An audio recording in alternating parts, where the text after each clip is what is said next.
Oh, when the Saints go marching in. Oh, when the Saints go marching in. Oh, how I want to be with St Kilda when the Saints go marching in.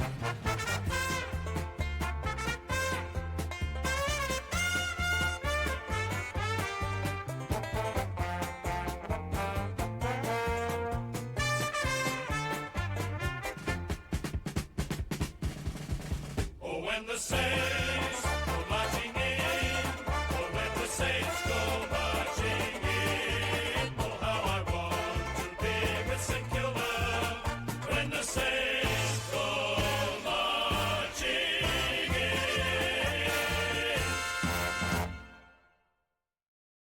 First of all, I'd like to congratulate you all, first of all, and I'd like you all to charge up and drink a toast to our coach for a tremendous effort. Well, it doesn't at last.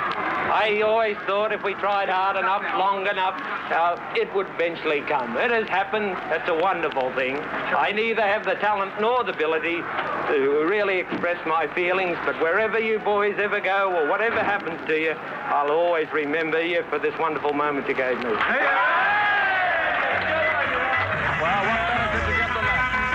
Oh, I do like to be beside the seaside. Oh, I do like to be beside the sea. And down at the junction there's a football ground, and that's where the Saints all hang around. So let's give a cheers for old St Kilda, for this year the premiers they may be. Though it's not yet in the bag, we've got hopes of winning the flag beside the seaside, beside the sea. Though it's not yet in the bag, we've got hopes of winning the flag beside the seaside, beside the sea.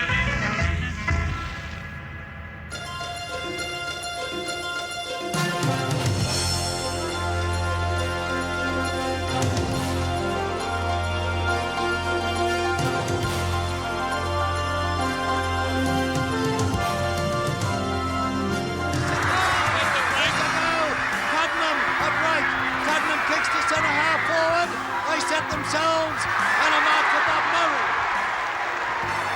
A mark for Murray. 28 and a half minutes gone. Hit the boundary line. 28 and a half gone. There's Murray's kick to the wing position on the outer side.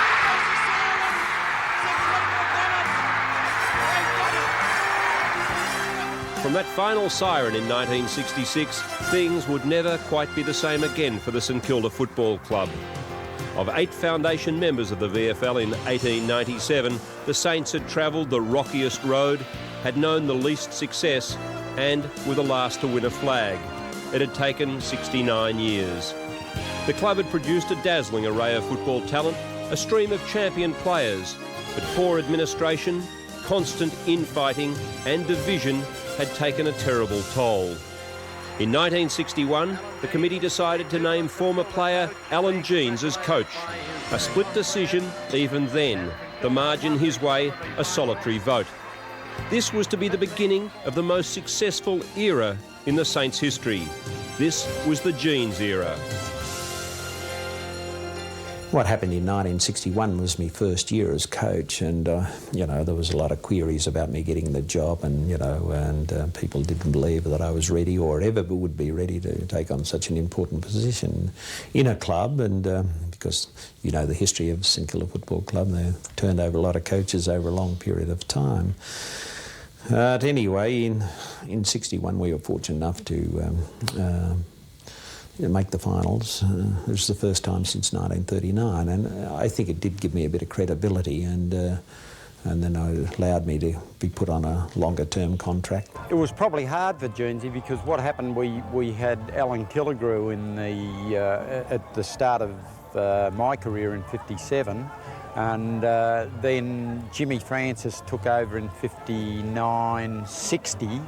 And he felt that we were pretty close to being able to make the four and being pretty competitive. And then Jimmy was, well, sacked or wasn't reappointed, and Jeansy took over. And he was only cutting his teeth too, you know. I mean, he was an apprentice, and he took on, I've got to say this for Jeansy, He did the whole thing in a pretty manly way. I mean, we were opposed off the ground, and he came to me one day and said they'd sacked Francis, you know, and it was a bit of a cooked-up job, and that Jönsey get it and so forth.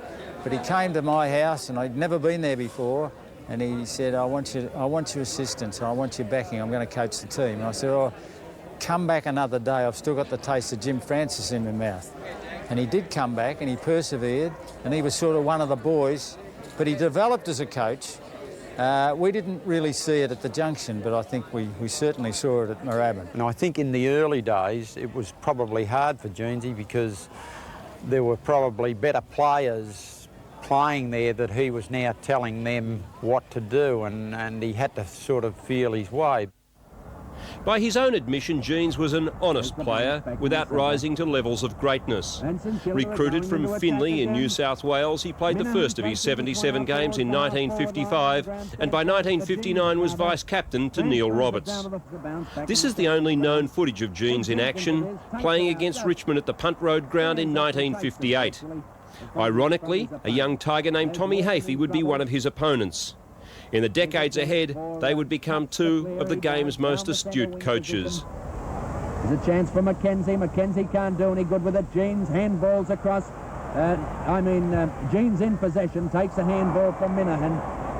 When I got to 60, the side was improving, and I wasn't a great player, and I had no illusions about that. And I thought I had an offer to go to Bendigo and coach Sandhurst up there. I had the contract, but I just couldn't get the transfer in the police department. And that was in 1960, and I stayed that year. And unfortunately, in the last practice match, I got kicked in the chest, and I broke a few ribs and tore the cartilages between my ribs. And every time I endeavoured to play again, I used to break down, and eventually the doctor said, look, I think you should give it away for the rest of the year after having 2 or 3 tries to come back. And then Brian Gleeson, he was the reserves coach at that stage, he had a promotion in his work and he was transferred to Tasmania. And a few of the blokes off the club asked me would I take over his role as, seeing I wasn't playing, would I take over his role as the reserves coach. And that was about the last 8 or 9 games for the year, and we enjoyed a bit of success. I must have impressed a few people because at the end of the year, I was told that they were going to call applicants for a coach, and if I applied for it, that I'd have a chance of getting it. That was a few people, the thinking of a few people in the club at that particular stage. So I applied for the coaching job, and they tell me I won it by 1 vote, and that was in 61, and I started off and I was only 28 years of age. In 1961, Neil Roberts would lead the Saints on to the MCG in the first semi-final. It was St Kilda's first finals appearance in 22 years, and they'd be beaten by Footscray. Big Bill Stevenson was one of the more tragic stories of the time. One of the glamour players of the late 50s and early 60s, the big ruckman come forward from Sale had been switched to full forward in 1961 but broke his ankle. In 1962 he kicked 20 goals in 4 games before breaking down with a knee. He would retire at 26. If Bill can kick this one, this will be his first goal. He's already kicked 4 points. Bill Stevenson right in front of goal for St Kilda. There's no doubt about this one. It's right through the middle. And Stevens could have been a fabulous player, Bill. He was one of the strongest men. He had a super pair of hands, and unfortunately broke his ankle. I think it was down at Geelong one day, and they put his leg in cast. They pinned the ankle, and unfortunately we didn't have enough experience, but his thigh wasted it back, and when he came back from his injury, he got into a situation where he twisted quickly on his knee, and he broke down and did the cruciate ligament. In 1962, St Kilda would add to its lineup a man who would quickly become one of its favourite sons. White, oh, Darryl Baldock, oh, Darryl Baldock, Mr. Magic with a ball.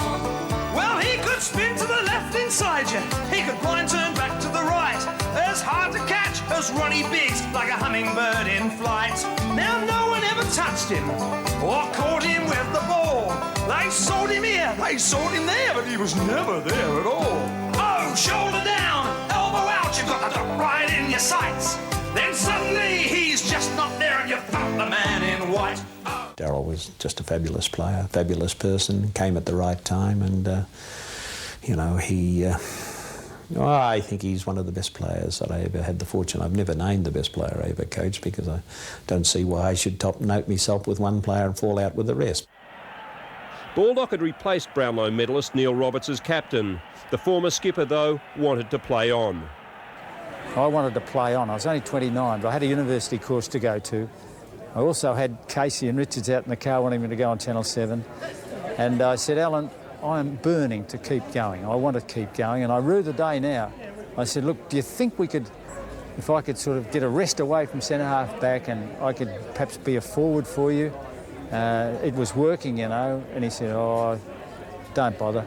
I said, thank you. And I went out and signed with Casey. So, you know, I do regret that. When you coach a football side for a long period of time, there's always a changeover where a group of the older players come to the end of their career, and that happened in '62. Neil Roberts, Eric Guy, I think Billy Young, Bud Allen.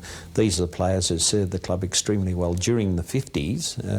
They'd come to the end of their career. They wanted to go coaching or left for other reasons, and then it was a new era as far as I was concerned, and we were fortunate enough in the first game in 1963.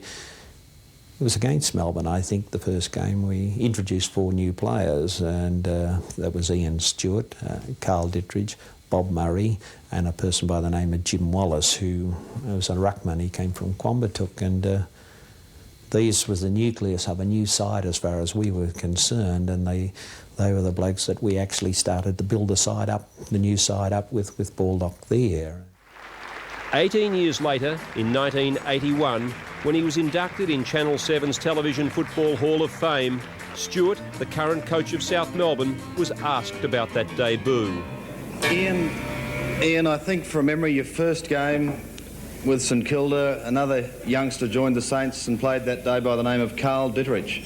That's right, Sandy, yes. I think Carl had a few more headlines that day than you did, but do you remember the game? I do very well. It's at the now Fitzroy ground, and we're playing Melbourne. Carl was 16 at the time, and there was a couple of other young players playing, Bob Murray and Jim Wallace, right.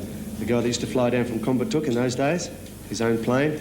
But yes, it was a very torrid game, and I was running through the centre-half forward line position, and another Tasmanian at the time sort of scuttled me. That's Bob Johnson, knocked me unconscious. Talking about Tasmania... Ian Stewart and Bob Murray were 18, Jim Wallace 21.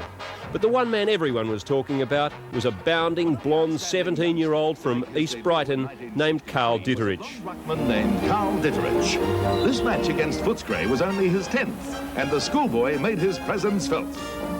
Carl, lately you've been sort of branded as a bad man. What do you feel about this label? Do you think this label fits? Oh, I don't know. It's just that it's my view or my aim to play football. That's the only way I can play football. I can't adopt it any other way. I've been playing like that ever since I can remember. I just can't change it overnight. I've just got to keep on playing like that and hope that nothing else or nothing major comes of it. If you can work it back to 32 years ago, Ditterich was getting as much publicity as Gary Ablett and Wayne Carey combined. So what really should have happened, in retrospect and hindsight, that Carl needed a full-time manager and a full-time press agent. The second game he played against John Nichols out at Carlton, and of course the publicity continued through the week about this find that we'd found in Carl Ditterich, and he played against John Nichols, and I suppose John was one of the finest ruckmen ever to play the game, particularly in the sense of using his body, and Carl was still jumping high in the air, 6'4", but because Nichols was such an so good at using his body, he was able to keep Carl away from the ball, and it was a great lesson for Carl, that second game, and that's why I talk about the difference between being a great athlete playing football and being a natural footballer, which I considered John Nichols to be. But 1963 started with St Kilda winning 3 of their first 4 matches. At Geelong in round 5, the much-vaunted Saints took a hammering, kicking only 3 goals. Their worst performance against the Cats at 𝙲𝙷𝙰𝙀 Park. On the outer wing. Looks for Baldock. Baldock, one of the few occasions he's been unguarded today. Baldock kicks it up to the half-forward flank. Been picked up there and handballed across it. Intercepting beautifully is Peter Walker. He's had 2 bounces, running a long way with the ball. Gets a boot to it, sends it down to centre-half forward, and Palmer marks, plays on, gives it to Polinelli. Polinelli tries to find Wade, can't do so. Howells over, Wade gets the ball. He's aiming for his 6th goal. No, he hand punches across to Watts, and Watts runs in to get the easiest of goals. Good play, Geelong, really good football, premiership football. And a record 102-point win against Fitzroy in round 14. The Lions kicking only 2 goals against St Kilda at the Junction Oval. A record 10-0 final burst, adding valuable percentage points. Against Collingwood at Victoria Park, the Saints won for the 2nd year in a row, a resounding 10-goal win. A momentous occasion, considering it was only their 3rd win at the Magpies' home in 66 years. True to their volatile nature, the Collingwood fans booed their own team off the park. Against the top side in the competition, and eventual premiers Geelong in round 16, the Saints were ruthless. 44,900, the 2nd biggest crowd ever shoehorned into the Junction Oval, saw St Kilda at its very best. Memories of that early season hiding were quickly erased. Good play by Kevin Roberts. Sends up towards the full forward position. Roy West is in front of Murray. Coming through as Baldock kicks it off the ground. A chance for Rowland. Takes his time. Runs into the open goal.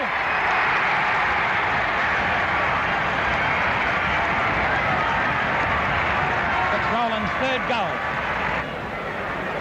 By Goliath Polly, a left foot kick onto the half-forward line. Sharrock gets up a little too late, snapped up by Sinman very smartly. Sinman from the back line kicks the ball into attack. Kevin Roberts punches it out here, beautiful play, taken by Reid. His hand passes to Wallace, back to Reid, great play St Kilda. A kick into the full forward zone. Roland very nearly marked it, but was bustled out of the way. Roy West turns out of trouble, then is back into trouble. The ball in the goal square almost, picked up by Baldock. That's it, the Saints come marching in.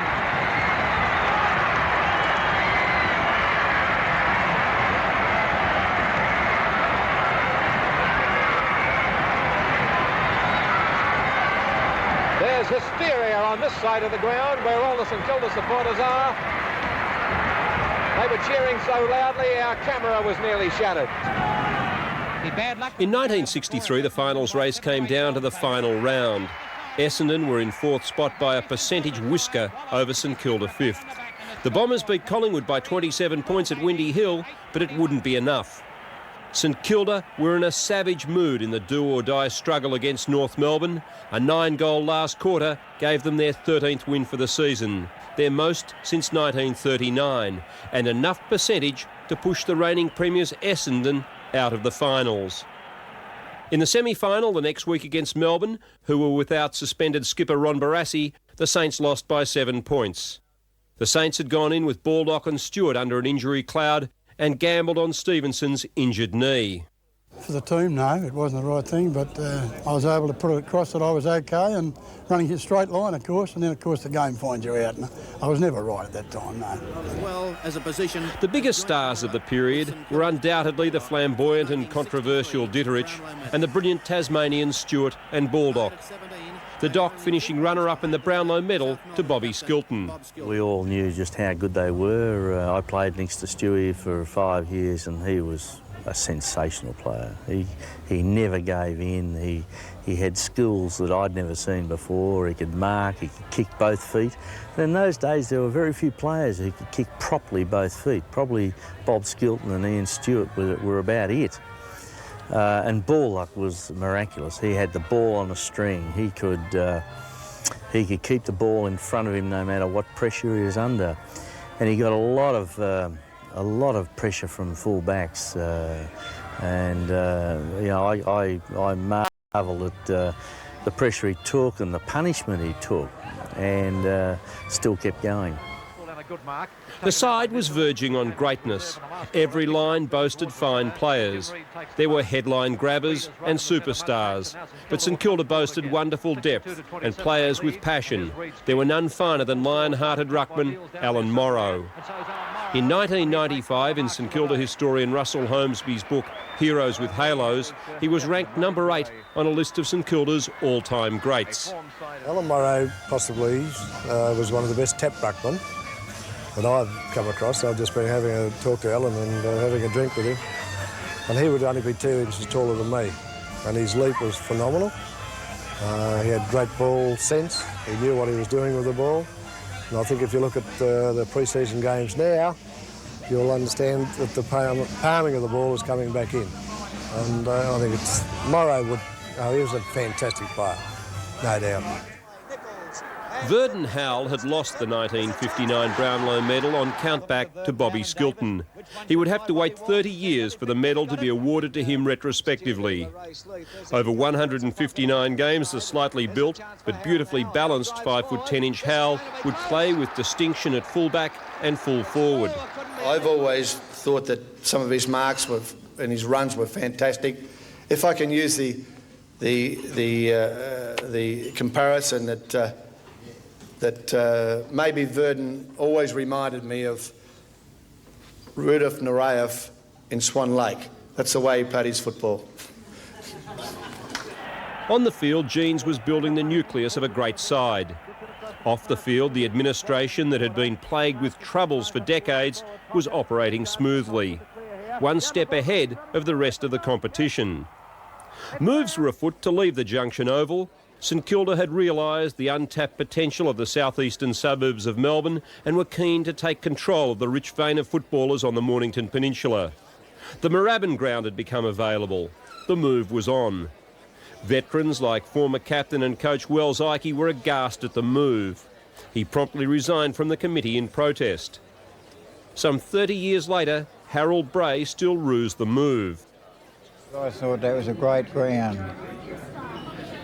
Easy to get to, easy to get away from. And all my mates, all lived around there. They're all gone now. Yes, I just lived in Windsor, not far from the ground. I'll never forget it. We had done a survey of the area and we had found that a lot of our supporters, or we say the younger generation, had left the St Kilda area and moved down in this area. We did a plebiscite and established these figures, and when the vote was taken. But there was another reason why we moved down, was the fact that most of our players come from down this area down here, and it was an unallotted area. And that unallotted area gave us the opportunity, because of our geographical location at the Moorabbin ground, was a very good debating point to encourage a player to come and play with your club, and that helped us to gain some of the players in the unallotted area, because the boundaries closed around about Cheltenham here, and that was then we became all unallotted area. Players remember cleaning up the ground in preparation for the opening game. Well, I did all the work. I was in the middle of a group of like a team of duck shooters, and I'd pick up the stone and I'd say guns to the top, and I'd pick the stone up and throw it over the fence. But we're a close-knit bunch of blokes, we're very much like a countryside, trying to make something work, and the committee were exactly the same way, and it was a great part of my life, actually. In 1965, a record home attendance of 51,370 saw St Kilda play Collingwood in the opening round at Moorabbin. They hung from the rafters, they squeezed into every vantage point. They won by a kick.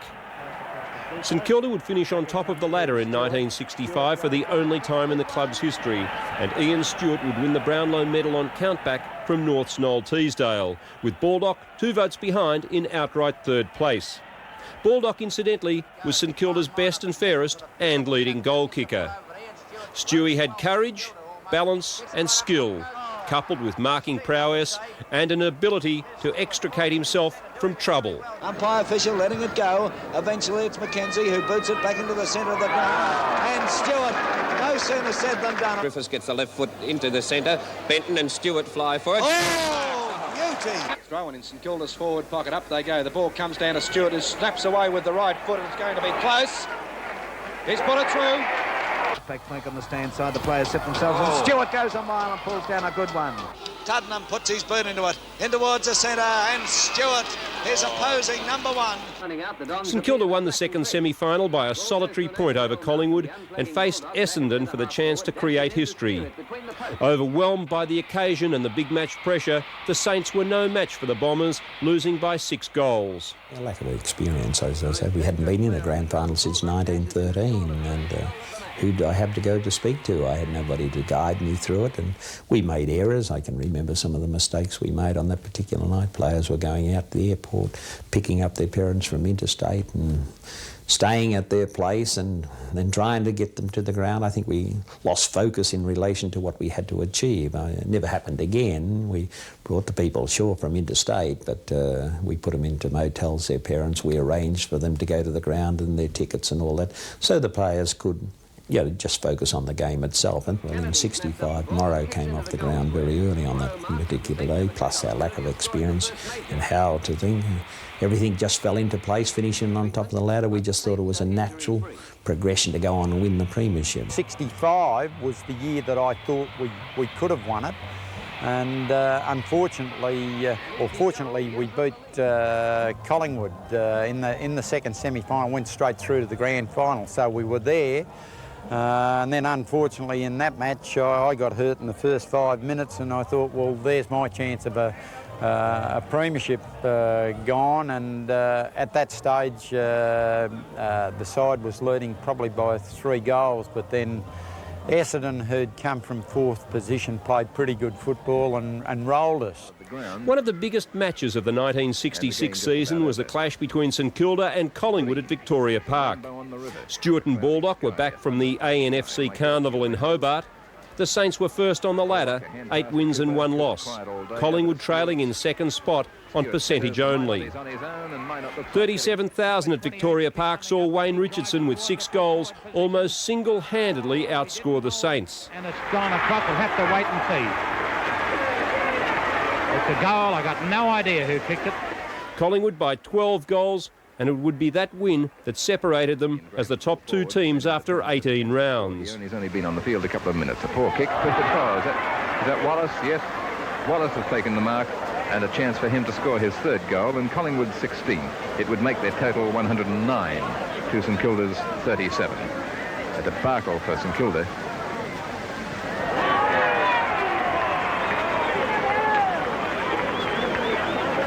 Collingwood go to 16 goals, 13 to St Kilda's 5-7. Out of those 16 goals, the 2 rovers for Collingwood, Richardson and Wallace, have kicked 6 and 3 goals respectively. 9 goals out of 16. In a career that spanned 285 games over 18 seasons, Ditterich would build an awesome reputation as one of football's hard men. Flailing arms mixed with unbridled aggression. A big man who could put the fear of God into a team. He would front the league tribunal 18 times and be suspended for a total of 30 weeks, and mostly in the years when television evidence was barred and trial by video unheard of. There was no footage of the incident that saw Fitzroy's Darryl Peoples flattened in the second last game of the season. Ditterich was sensationally suspended for 6 matches. He would miss the final series. I remember that stage, and it was just before the finals in '66, and we had a bit of problems with Baldock. He had hurt his knee going into the finals, and then to lose Ditterich was another blow to us. But in fairness to Carl, I remember him, he asked me could he go and speak to the players before the game, and he apologised for the players for letting them down, and then he said, you know, I just hope you go and win a grand final, teach me a very severe lesson, and I did, and it was unfortunate he didn't have the opportunity to represent the club because, you know, you can't write the history of the St Kilda Football Club without mentioning a player like Ditterich. He was a worrying sort of player to the opposition because you never knew what Big Carl was likely to do, and he created a bit of fear around the place. But I think it sort of steeled players to just lift and give a little bit more and prove that we were a reasonably good side. I know that when Carl played on the ground or played, soft players walk tall. The loss of the big man was not the only concern for the worried St Kilda hierarchy. Baldock had severely injured his knee. With the final home and away match against Hawthorn looming, St Kilda was in danger of slipping out of the final four. I think one of the biggest decisions we had to make during the year, Baldock was carrying the injured knee, and he went to the races out at Sandown or Caulfield that particular day. He watched the first race. He was ruled out of the side. He came back, and we were playing Hawthorn on that day, and Drakey was following me around the room, and he said, "We should play Baldock." And I said, "We can't, we've ruled him out. The medical advice is that he wasn't to play." And Drakey said, "Well, if we don't make the finals, there's no sense at all waiting for him." He kept following me around the room. I later had a discussion with Darryl, and I said, "Would you play?" And he said, "Oh, I don't know." I said, "Would you sit on the bench?" And he agreed to sit on the bench. And so we altered the side at the last minute, and I remember walking down the race, the medical people weren't too pleased with my actions, and they said, "We are not accepting any responsibility in relation to his knee." As the game progressed, we were playing at Moorabbin, and as the game progressed, Hawthorn was on top of us and giving us a bit of hide, and we need to win this game to, I think, hold second position. And I'm saying to Doc, "I think you better go on, Doc." And he said, "Oh, just hang on for a moment, just hang on for a moment." And I was getting late, and I said, "We've got to make the move shortly, Doc, as it's all finished." And he got up and he warmed up, and he ran along in front of the grandstand, and just to every person in the grandstand, they just raised and clapped him, and he ran onto the field, and from that point he just turned the game around, and we won the game. And there's some of the decisions you've got to make, but that's knowing your players and knowing your personnel, how they respond at certain stages. And I suppose that's one of the most important decisions we had to make that day, and I can assure you I was under an enormous amount of pressure when I made them. St Kilda finished in second spot. Stewart won the Brownlow medal, joining Hayden Bunton and Dick Reynolds as back-to-back winners. In 1966, he polled 21 votes to win by 4 from John Nichols, with Baldock tied for 4th on 14. The mantle of greatness has never sat easily with Stewart. Years later, when Stewart was named the #1 player in the club's history ahead of Tony Lockett and Darryl Baldock, the emotion and feeling were heartfelt when he talked of his fellow Tasmanian. It's very embarrassing when you've been named #1 in the Heroes with Halos, and you know categorically there's somebody twice as good as you. But Doc was my hero. I first saw him play when he was captain and coach of Tasmania at 20 years of age to play against Victoria. Baldock was a genius and is a genius. With apologies to Russell, Darryl has been easily our greatest player.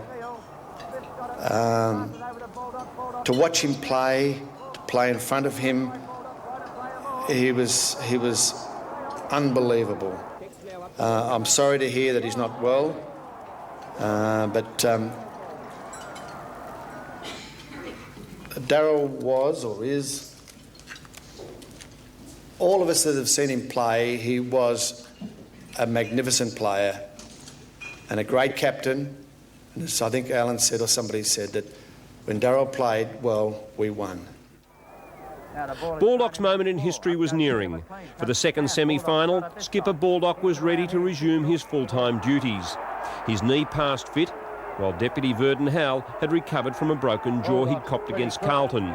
The thing is, I wasn't nearly going to play in '66 because I think through disappointment of making the grand final, and I was 28 at the time, and I sort of had injuries, and the disappointment, you think, well, you may not get there again because it takes a hell of a lot of work to get there. And anyway, Des Nisbet said, "Look, don't be silly, have another year." And gee, I'm grateful that we did, but I think the thing that held us in reasonable stead, we did it the other way.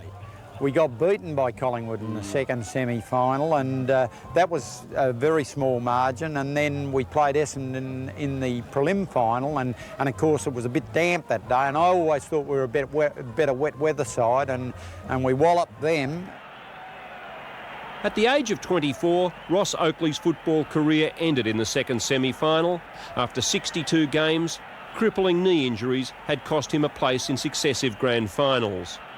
2 decades after his teammates took their place in history, Oakley would re-emerge as the most powerful man in football, as the chief executive officer of the AFL. The first time it happened, it was a guy called Jimmy Gutterson from Footscray, played full back for Footscray, and I was leading out and went for a mark, landed on the ground, and Jimmy landed with his foot in my joint, in my knee joint, and it just went, and that was the end of it, really. I tried to come back, but in those days there wasn't the same rehabilitation expertise that there is today, and it just kept going on me. I played a full year in '66, and then under the pressure of the finals it went again. 62-27 they lead. The preliminary final was a rematch of the 1965 grand final. Essendon, the reigning premiers under John Coleman, against Alan Jeans's Saints. Heavy weather had left the MCG sodden, and with its Tasmanian influence headed by Stewart, Howell and the irrepressible Baldock, St Kilda was outright favourite. And so it proved. Nearly 7 goals up at half-time, St Kilda looked to have the game sewn up. The third quarter was goalless, the last offering 9 goals as St Kilda ran away and into a second successive grand final. Griffiths. The Saints come marching in. The ball towards Neil. Neil up high and over to Alamaro, his third goal, I think. The lion-hearted one, Alan Morrow. It comes across to skipper Ken Fraser. Fraser from the half-forward line has his kick smothered. It comes across to Breen. Breen kicks it off the ground. Out towards the centre wing, and the players are covered in mud. Picked up by Gosper, and the siren's gone. Alan Jeans, the jubilant St Kilda coach, being congratulated by his confrères. And St Kilda have won the preliminary final. Jeans had learned his lesson in 1965. There would be no repeat of the frenzied grand final week build-up. Such was the interest in St Kilda's first premiership that the BBC sent a crew from London to record the build-up. Skipper Baldock was an obvious target.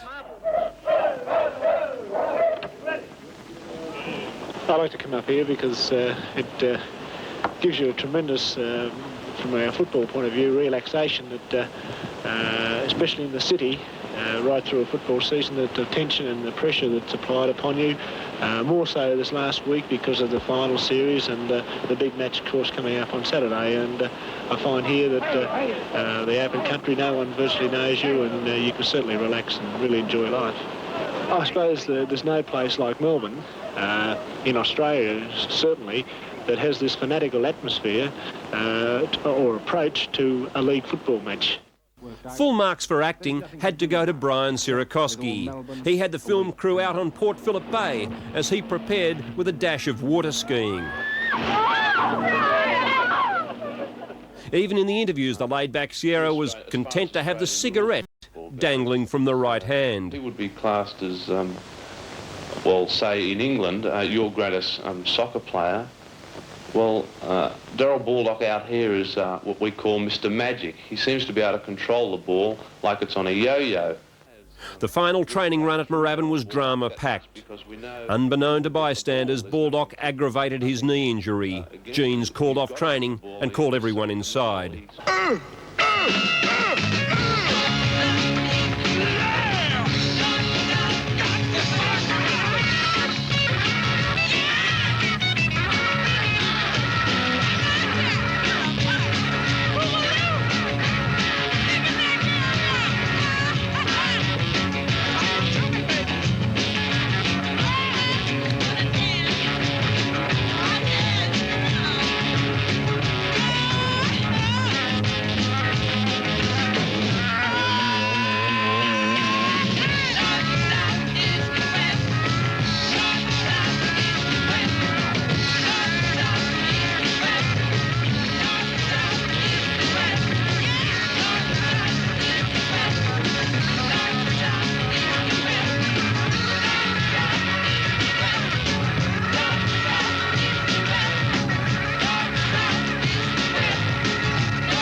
1966, the MCG, the grand final, St Kilda versus Collingwood. And there we find the Saints going into action. Baldock has the opportunity. He won the toss and elected to... While the BBC offered a different perspective, it was the Channel 7 coverage with Mike Williamson, Ted Whitten and Butch Gale that is regarded as the historic reminder of one of football's great matches. Takes his kick. Oh, it's a long one too. It's going to the goal square. They face a mark. Kevin Neal has put it through. Neal marked from behind and put it right through, and the first goal of the game came up after 3 minutes of play. The first goal to the Saints. There he is, Cowboy Neal from South Warrnambool. It sort of looked from this position that Neal should have received a free kick, but Crouch is a lot closer than what we are, Michael. Morrow, Waters can't get his kick. Stacks on the mill once again. Here's a chance for Griffiths to Baldock. Baldock is grabbed. He's playing on. And Baldock is getting the free kick. It's against him. It's against him. Should have been against him. Righto, what's your decision? Baldock shouldn't have got it. That's right. Let's go. What do you feel? Definitely not. Right, Baldock now is 30 yards out directly in front. He's already kicked one goal. It's on its way. It looks pretty straight from here. It's right through the centre. Well, that's a decent let out for St Kilda, because I can assure you that was no free kick. He was playing the ball and was tackled, and he had every right to be tackled. Got the free kick, and anyhow, you can't change the decision. 6-7 now to 6-6. And it's play on.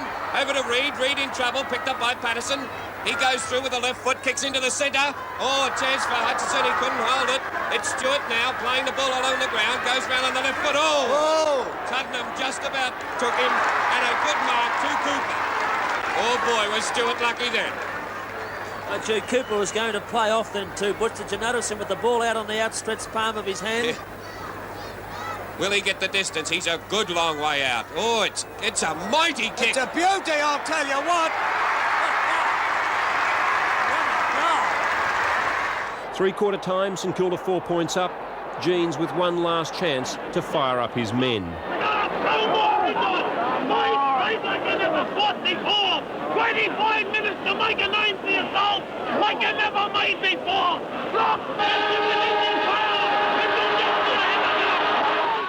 The last quarter was one of the most dramatic in football history. Only 5 goals scored, but the tension unbelievable. Bingley up to centre half forward for St Kilda. Here's a go. Griffiths pushes it on. And through it goes from the boot of Moran. Well, Moran broke clear, but Minot was the boy responsible for that. It's 25 yards out from the St Kilda goal. There's the bounce. Morrow goes for it. Big Ďaballić is there. Oh, Baldock overran the ball then. Player struggling to get clear. Picked up by Ďaballić. His kick is not a particularly good one. Henderson loses it. Oh, he's grabbed there. Struggles it forward. Picked up by Moran. Moran kicks into the goal square. Neal. Kevin Neal has marked 10 yards out directly in front. He's kicked 4. He's kicking to the scoreboard end. Can he put it through? I hope he's not overconfident, Michael. Up he comes, 10 yards out directly in front. The pressure's right on the boy from South Warrnambool. He kicks, he's put it right through. 18 and a half minutes gone. 18 and a half minutes of the final quarter gone. Oh, poor Potter, look at him. Oh, these players are so This is weary. madness. They're all Then, the most famous wobbly punt ever to slip off a boot. Has it? He can't break clear. It's taken by Green. It's a point. It's a point. St Kilda in front. St Kilda in front.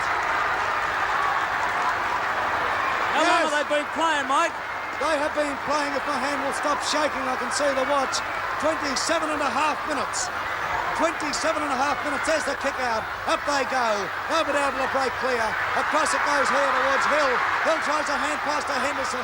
He's tackled by Morrow. And we find the ball being driven forward. It's at centre half forward for St Kilda. Why not? He'll be paid the mark. Slow it down. Slow it down. Yes, he's taking your advice, all right, Ted. Can the Saints hang on and win their first ever? They've got it.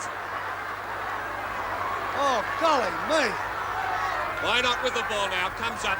It's going to be a good That's low a kick. magnificent kick. It's a right ripper. They set themselves up. They go. And we find a magnificent mark taken by Waters once again. He goes across the face of goals. He kicks to the flank position on that outer side. They set themselves. There's a goal. Tuddenham, a break.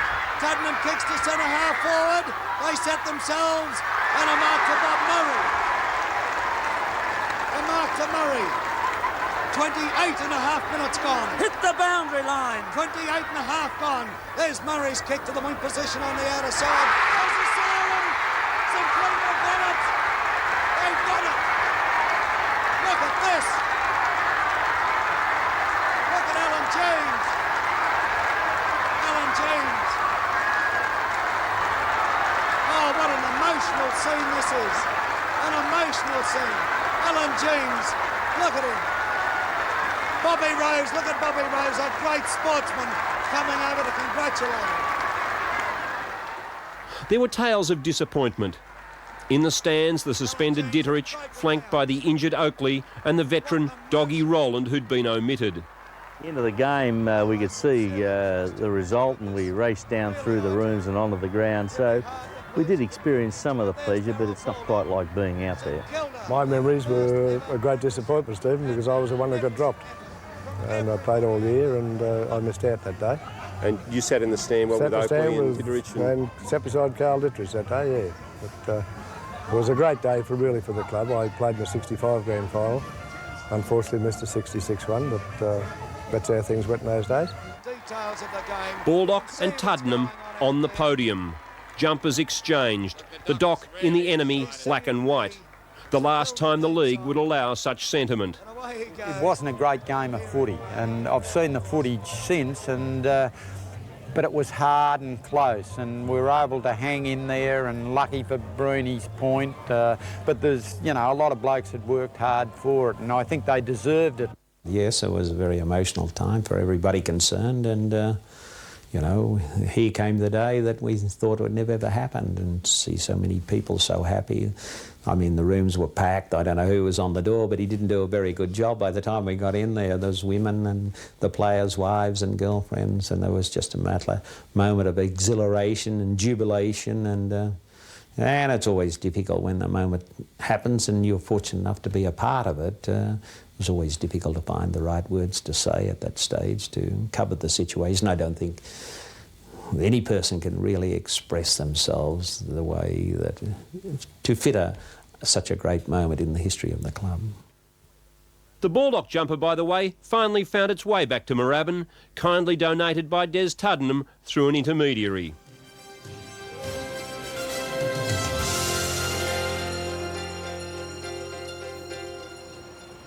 It's one of the tragedies of modern football that the Junction Oval is no longer a league venue. This is a ground with a tale to tell. From the very inception of the VFL in 1897, it was the home to the St Kilda Football Club. It was here that the Saints had a terrible baptism into the big time. In their first 4 years, they didn't win a single game. 24 times in succession, they lost here on their home ground from 1897. In their first 6 years in the VFL, they won twice.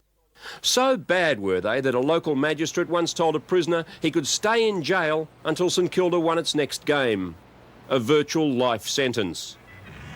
In 1913, the Saints dragged themselves out of the mire and reached the grand final, only to be beaten by Fitzroy. And down at the Junction there's a football ground, and that's where the Saints all hang around. So let's give 3 cheers for old St Kilda, for this year the premiers they may be. Footy had a resurgence in the 1920s and big crowds flocked to suburban grounds. When the Saints fought out this drawn match in 1921 against Melbourne, the St Kilda Junction Oval was packed to the rafters. Unfortunately, both sides wore dark shorts, so we can't identify which side is which. St Kilda still wore red, yellow and black after changing in World War I. The Saints had some good teams, but could never quite go all the way. Yet, some of the game's greatest players of all time turned out for St Kilda. None was more famous than the legendary Dave McNamara, the longest kicker of a football ever. seen here leading out the Saints against Collingwood in 1923 and tossing the coin. The Saints always had their share of stars. Here, Bill Cubbins, Cyril Gambetta, the 1925 Brownlow medalist Colin Watson and Horry Mason lead the team out. St Kilda had a barren era after the 1913 grand final, making the finals just once between the wars in 1929. In that year, St Kilda played the giant Tiny Mills. At 6'8", he was the tallest player in league football at this time. Ivor Warren Smith of Melbourne won the toss against St Kilda's Bill Cubbins. Famous full forward Billy Moore in his first season can be seen in this goal square action. He's wearing number 10. Thanks to an amateur cameraman, we can see some of the stars of that team. Barney Carr, Bill Cubbins, Horry Mason. 1929, the St Kilda team before a game. The Saints always had a big following, especially when they had a sniff of success. Under the coaching of Ansel Clark, the Saints had a great side in 1939 and went within an ace of making the grand final. It took an 11-goal effort by Ron Todd in the preliminary final to put a halt to the run.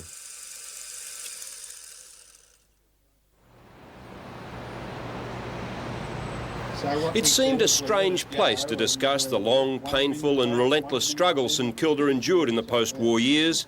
The palatial Toorak mansion of trucking supremo Lindsay Fox, a battling footballer who's risen to become one of Australia's richest individuals.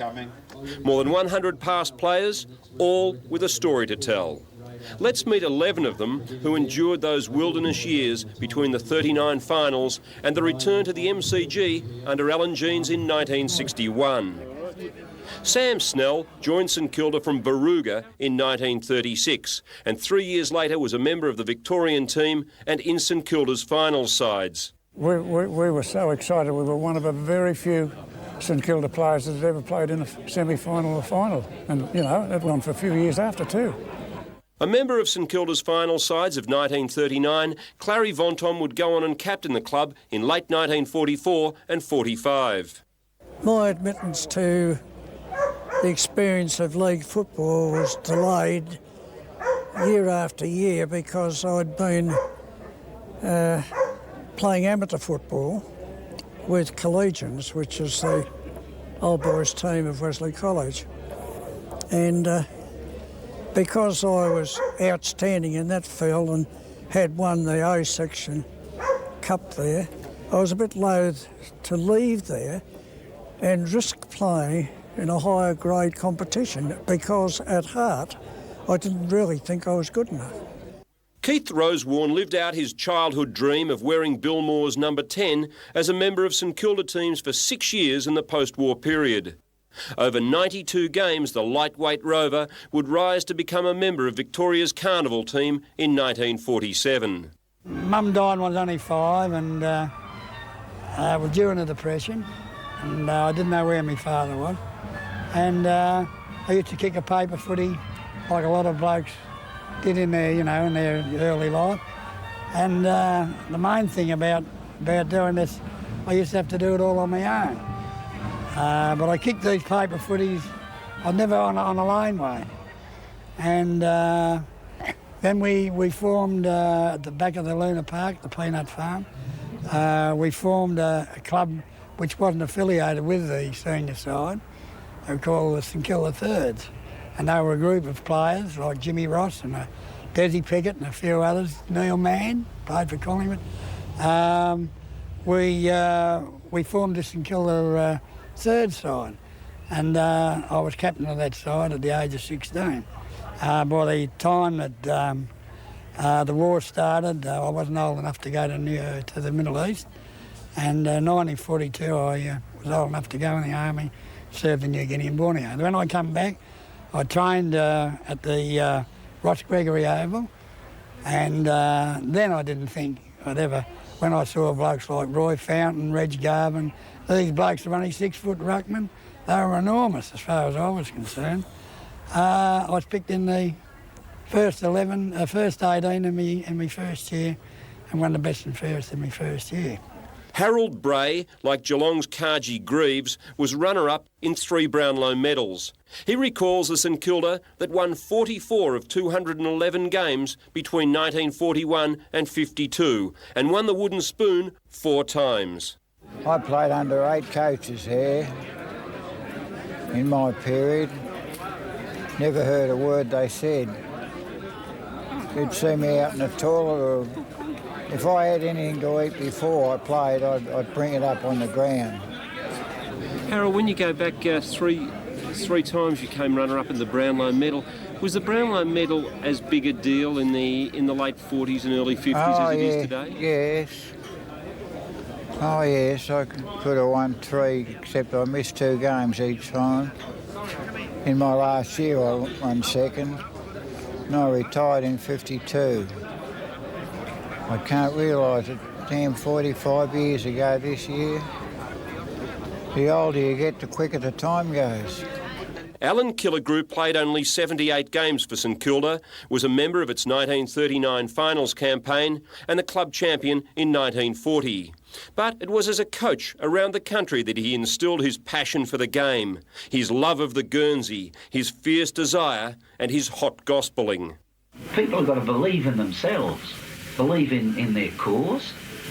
We used to feed them what you said, we used to give them tremendous amount of it. We were here when it first happened. We've got no right to be the buffoons, or not that you need a right, but it isn't right that we were the buffoons or the clowns of the VFL. That wasn't our true position. We weren't Johnny-come-latelys. We were there when it all began. He taught us that we had pride. We were just as good as anyone else. We had to keep running, back up, and he taught us to believe in ourselves. Now, self-belief was something that was really out the door before that. We depended on individuals. We had, some very good individuals, but he built teamwork. Killigrew built teamwork. At the end of probably 1956, the VFL had night games at South Melbourne for the clubs that didn't make the finals. And St Kilda played South Melbourne in the very first of those games, and it was a bloodbath, I remember 36 fellas having a fight, full on, and half it doesn't get any reported and stuff like that, after I got knocked out. I mean, it was the sort of night it was, and I was very distraught after the game, and I was at a stage that I didn't care whether I ever played football again, and Killigrew really got in my corner and he said, look, hang in there, you did well, you took everything they gave you. He said, you've got enough to win a Brownlow medal. And the next year, we went out and we played in the very first game again of that series against South Melbourne, and the night before I had been awarded the Brownlow medal.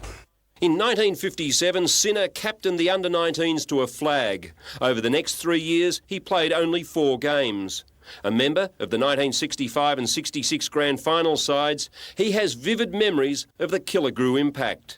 He gave us something to fight for. He gave us something to be proud of. And I remember him standing on a table we had a presentation dinner one night down at some restaurant in St Kilda, and I remember I was only a young kid then, and they were presenting the jumpers, and he jumped up on the table and he grabbed his jumper and he threw it around his neck and he was saying, this is what we're playing for this year. This was about 2 weeks before the season started. Now this is the Red, White and Black. It's a fantastic club, and away he went, and everybody's eyes were nearly popping out of their head. And that was really the start of everything. Recruited by Les Foote, Brian Gleeson played only 70 games in 5 seasons. He won the 1957 Brownlow by 4 votes from dual winner Roy Wright. He would never play another senior game. A knee injury ended his career. I felt a personal tragedy in the whole thing. I tried very earnestly for 2 years to get back into the playing game, but the leg just didn't develop any power again. That was the problem. Neil Roberts played his first game for St Kilda in 1952. In 11 seasons, he would play 170 games and was captain between 1959 and 62. In 1958, he won the Brownlow medal, the Bunton medal, his second club best and fairest award, as well as dominating for Victoria at the Carnival in Melbourne. The early years, I remember, we won 1 game in 20 matches, and of course that was a great rejoicing. We were a great club socially. But we were poor. We didn't have a doctor. We had a dentist, Dr. Harlem. We had great teeth, but our injuries were terrible, But we had so many changes of administration, new coaches. We had about 7 or 8 coaches, and and that was bad. Lindsay Fox was not one of the greatest players to represent St Kilda, but would rise to be one of its most influential administrators. Like many at the Junction Oval before him, he rose from humble beginnings. I lived in Windsor. In St Kilda, I used to go with sandwich boards for the Windsor Theatre to let everybody know what was on at the movies Saturday night. After going down there for years, the Junction ground, I thought I'd have a run with the thirds. And I was residentially tied to Melbourne, but Bobby Wilkie was the coach and he lived in Hamilton Avenue, St Kilda, and they used that as the address for me to get registered as a St Kilda player. And I started in the thirds in 1955. 5 times Bill Young led St Kilda's goal kicking in the 50s, a 5'10" spearhead who may well have played in one of the league's great dynasties. Melbourne chased me at the same time between 55 56 with the offer of a game. Also, I think I would have been probably Mobile's chairman after about a year or so. The offers were pretty good. But I decided that my chance of playing consistently at Melbourne were less than at St Kilda, and so I chose to go to the Saints, which I never ever regretted either. Sale Football Club provided St Kilda with 2 champions in 1957, premiership hero Alan Morrow and a burly forward named Bill Stevenson. By 1960, Steve-O was playing for Victoria. In 1963, at the age of 26, a knee injury ended his career. Met a bloke by the name of Brian McCarthy, and we kicked the football together. We went into the boxing troop together, and he influenced me then to go and have a practice match against Neil Roberts, who we just heard interrupt us. And you want me to go on with this? Yeah, go on. And played a practice match against him, kicked 4 goals on him. The fellas called me in. It was Alan Killigrew. He said, I want you to sign a Form 4. I said, my dad, I'm only 19. I said, my dad told me not to sign a Form 4. He said, hold on, he said, and he went 1, 2, 3, 4, 5 pound notes, up to 100 pound notes, and I hadn't seen 100 pound notes before, so I put pen to paper very quickly.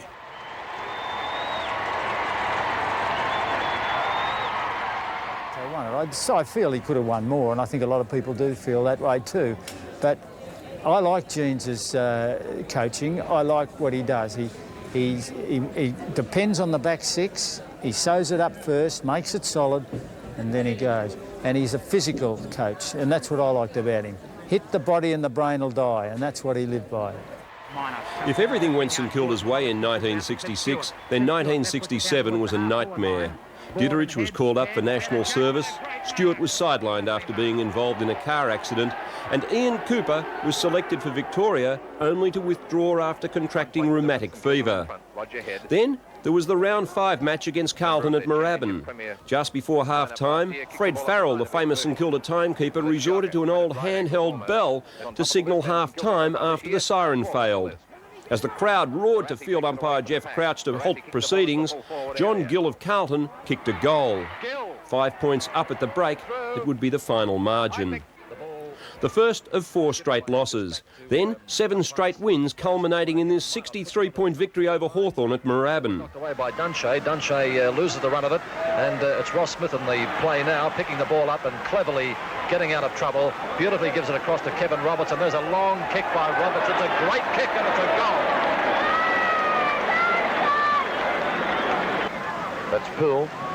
He turns onto his left and slams it out to the wide open spaces, looking for a forward in Rod Olsen, who's been moved from the half-back flank to the half-forward flank.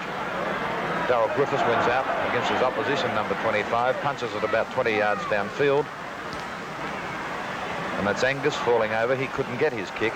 Ross Smith doesn't bother about a kick. He hand punches it to Roberts. Gee, he's played well. And Roberts' long kick gets it up towards the full forward zone, over the head of Cowboy Neal. He hasn't had a good day today. Shoved in the back all over. Off by Ditterich, I think. Yes, it was. Good play, Carl. Keddy's going quick about it.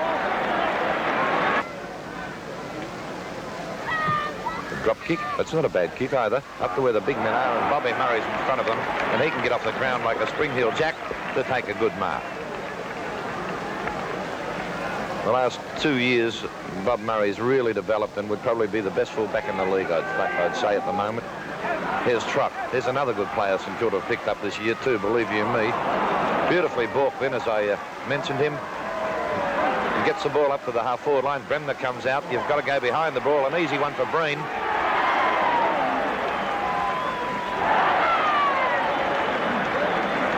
St Kilda's score now 11-10. Hawthorn's 4 goals 6. What a season. The last 3 rounds saw St Kilda lose to the top sides of 67, Carlton and Richmond, but a final round win over Collingwood at Moorabbin was not enough to push the Saints into the finals. If there was some salve for finishing 5th in 67, it was the performance of Ross Smith in winning the Brownlow medal, the 3rd St Kilda win in as many years. Smith would captain and coach the club in years ahead and is revered as one of the true champions of the red, white and black. Smith eventually gets the kick. It's a high one. Price comes out to get it. Richardson comes in. Richardson had it, but he's lost it to Smith of St Kilda. He was a person that seeked the limelight. He didn't want to have a high profile, but I was possibly one of the finest persons that I had the pleasure of coaching.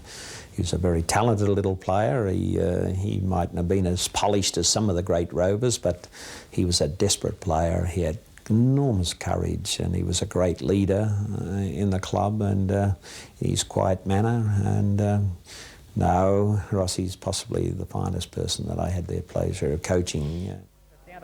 As Ian Sinman and Verdon Howell joined Morrow in retirement from league ranks, St Kilda showed some signs of resurgence in 68. Carl Ditterich was fearsome, big, fast and lethal.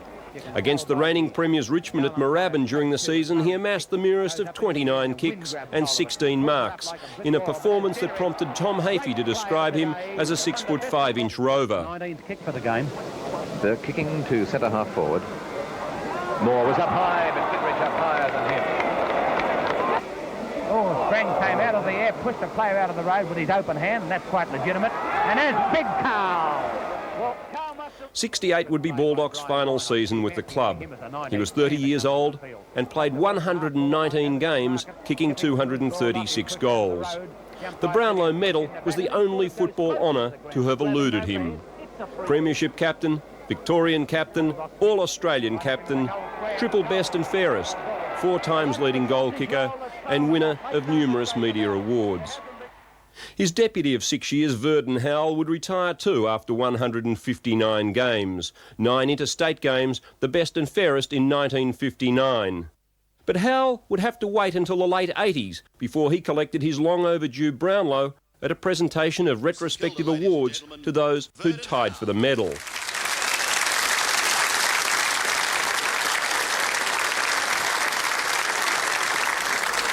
Verdon Howell is a devout family man.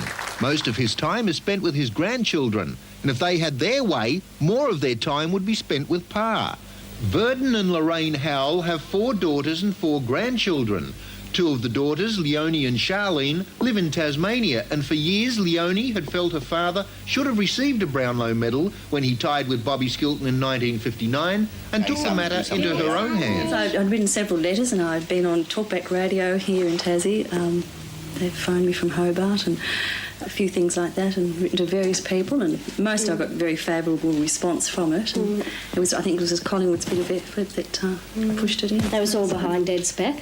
He needed to know. He's quite modest, but we were thrilled and we're very proud and feel fortunate that we weren't born when it was when he first won it, but now we're a big part of it. And to make the presentation, Bob Skilton.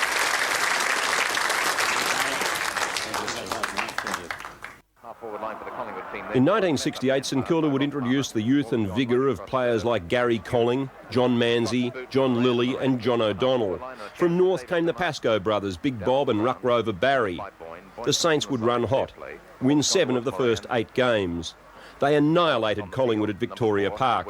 The Magpies kept to a goal until 3/4 time and 2 for the match. St Kilda are missing Ross Smith, taken by Trott. Trott kicks the ball into the full forward area. They've had Baldock on since half-time. Started off in the reserves bench. It was a surprise move. Got a great round when he came onto the field. Cowboy Neal, his kick 2 goals, 2. Missed 2 sitters. The ball was right across into the far pocket. Verdon Howell on the move here. He's being tackled by Green. Verdon Howell looking for a hand pass. Gives it to John O'Donnell. O'Donnell quickly gets it onto his boot, and it should be a goal. That was very good play. I thought Verdon Howell did a remarkable job there. He kept at it, made an error, recovered, but eventually gave a telling handball. And another goal is the result for St Kilda, and it's a very valuable one. Bob Murray, look at that for a drop kick. Beautiful. The mark in front to Graham O'Donnell. And he's doing pretty well. This is going to be his 17th kick from 3 good marks. There's O'Donnell's kick up towards the half-forward line, and it's a St Kilda mark. This time it's been marked by John Menzies on a half-forward flank. Kicks it high in the air to a short pass from Neil. It's over the head of the pack. Neil's got the big chance. Turns, kicks, a left footer. Beautiful goal by Neil. Going into this game against Hawthorn in round 11 at Glenferrie, they'd won 7 and lost 3. But this day St Kilda was in sensational form. In a high-scoring final quarter, 14 goals were scored, honours even at 7 apiece. Baldock, he runs right into the open goal, and within a matter of 10 seconds of the bounce, it's a goal to St Kilda to put them 2 goals in front. It's going to bounce towards Baldock. Baldock has the ball plucked away from him by Olsen, who shepherds for Angus to get his kick. There's 2 St Kilda players. Ditterich from the back. Oh, and the general. That was a command. For youngsters like Gary Colling, it was a time to look up to the side's champions. One of the earliest, my first practice game. I used to play for a club that had Essendon colours, and the opposition club, or the opposition set of jumpers were Essendon, and I handballed to one of my teammates, and Carl's given me the greatest bake of all time. And I was that petrified I didn't go near him for a month, but certainly when you're playing with him, I mean, you walk 10 feet tall, and I think half the time Carl never knew the trail of destruction he left behind him with those flailing elbows of his. St Kilda had to win the last home and away game of the season to make the finals. They did just that by thrashing Geelong by 51 points. Just 1 week later, they met again, this time in the first semi-final of 68. It would be Baldock's last game as a Saint. What a difference that week made. Geelong, miles too good, winning by 44 points.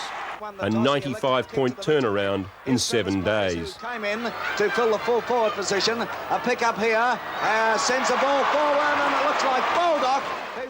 St Kilda made the necessary changes in 1969, installing Stewart as captain. They found another Tasmanian star in Barry Lawrence and introduced talented teenagers in Glenn Elliott and Stephen Ray. They were bolstered by the improved form of Travis Pays. Still, the Saints could only finish 7th. Ditterich and the cowboy Kevin Neal took much of the workload. Neal, like Brownlow medalist Colin Watson, had come from South Warrnambool, but there the similarity ends. Neal played a record 256 games with St Kilda. He was tough, burly and gave immense service on and off the field. The cowboy had the gait and was an awesome sight at full gallop. Breaking away from the pack onto the left foot, he shoots the ball. It's another one. He's a very gifted player, and I always believed that he could have won a Brownlow medal if he had applied himself in the correct manner, but it was his nature. He was one of the most humorous blokes that I've ever coached, cowboy. He's very quick-witted, but he was very lazy, and to get him to do things was always very difficult. And I believe if he applied himself in the right manner, he could have achieved anything in the football world, but he did achieve a lot. There's no worries about that. And of course, the 66 grand final, what did he kick 5 goals on that day? That's one of his humorous jokes. My dad died early in the 70s, and Jeansy really sort of took over as my second dad, really. And a lot of people thought he was my dad because I kept getting games, Greeny and I. Ditterich was reported 3 times in 1970, suspended once for 2 matches on abusive language, and then collected 4 weeks in this incident with Ken Greenwood. Moorabbin was undergoing a facelift. The social club stand was opened, and here club secretary Ian Drake takes reporter Maury Kirby on a tour of the facilities. The ping-pong room was a crowd favourite. On the field, however, a long list of injuries to players like Smith, who'd taken over as captain from Ian Stewart, O'Day, Breen, Neal, Lilly and Stewie meant the Saints were struggling to keep in touch with 4th place. Against Collingwood at home in the second last round, they were overrun in the final term.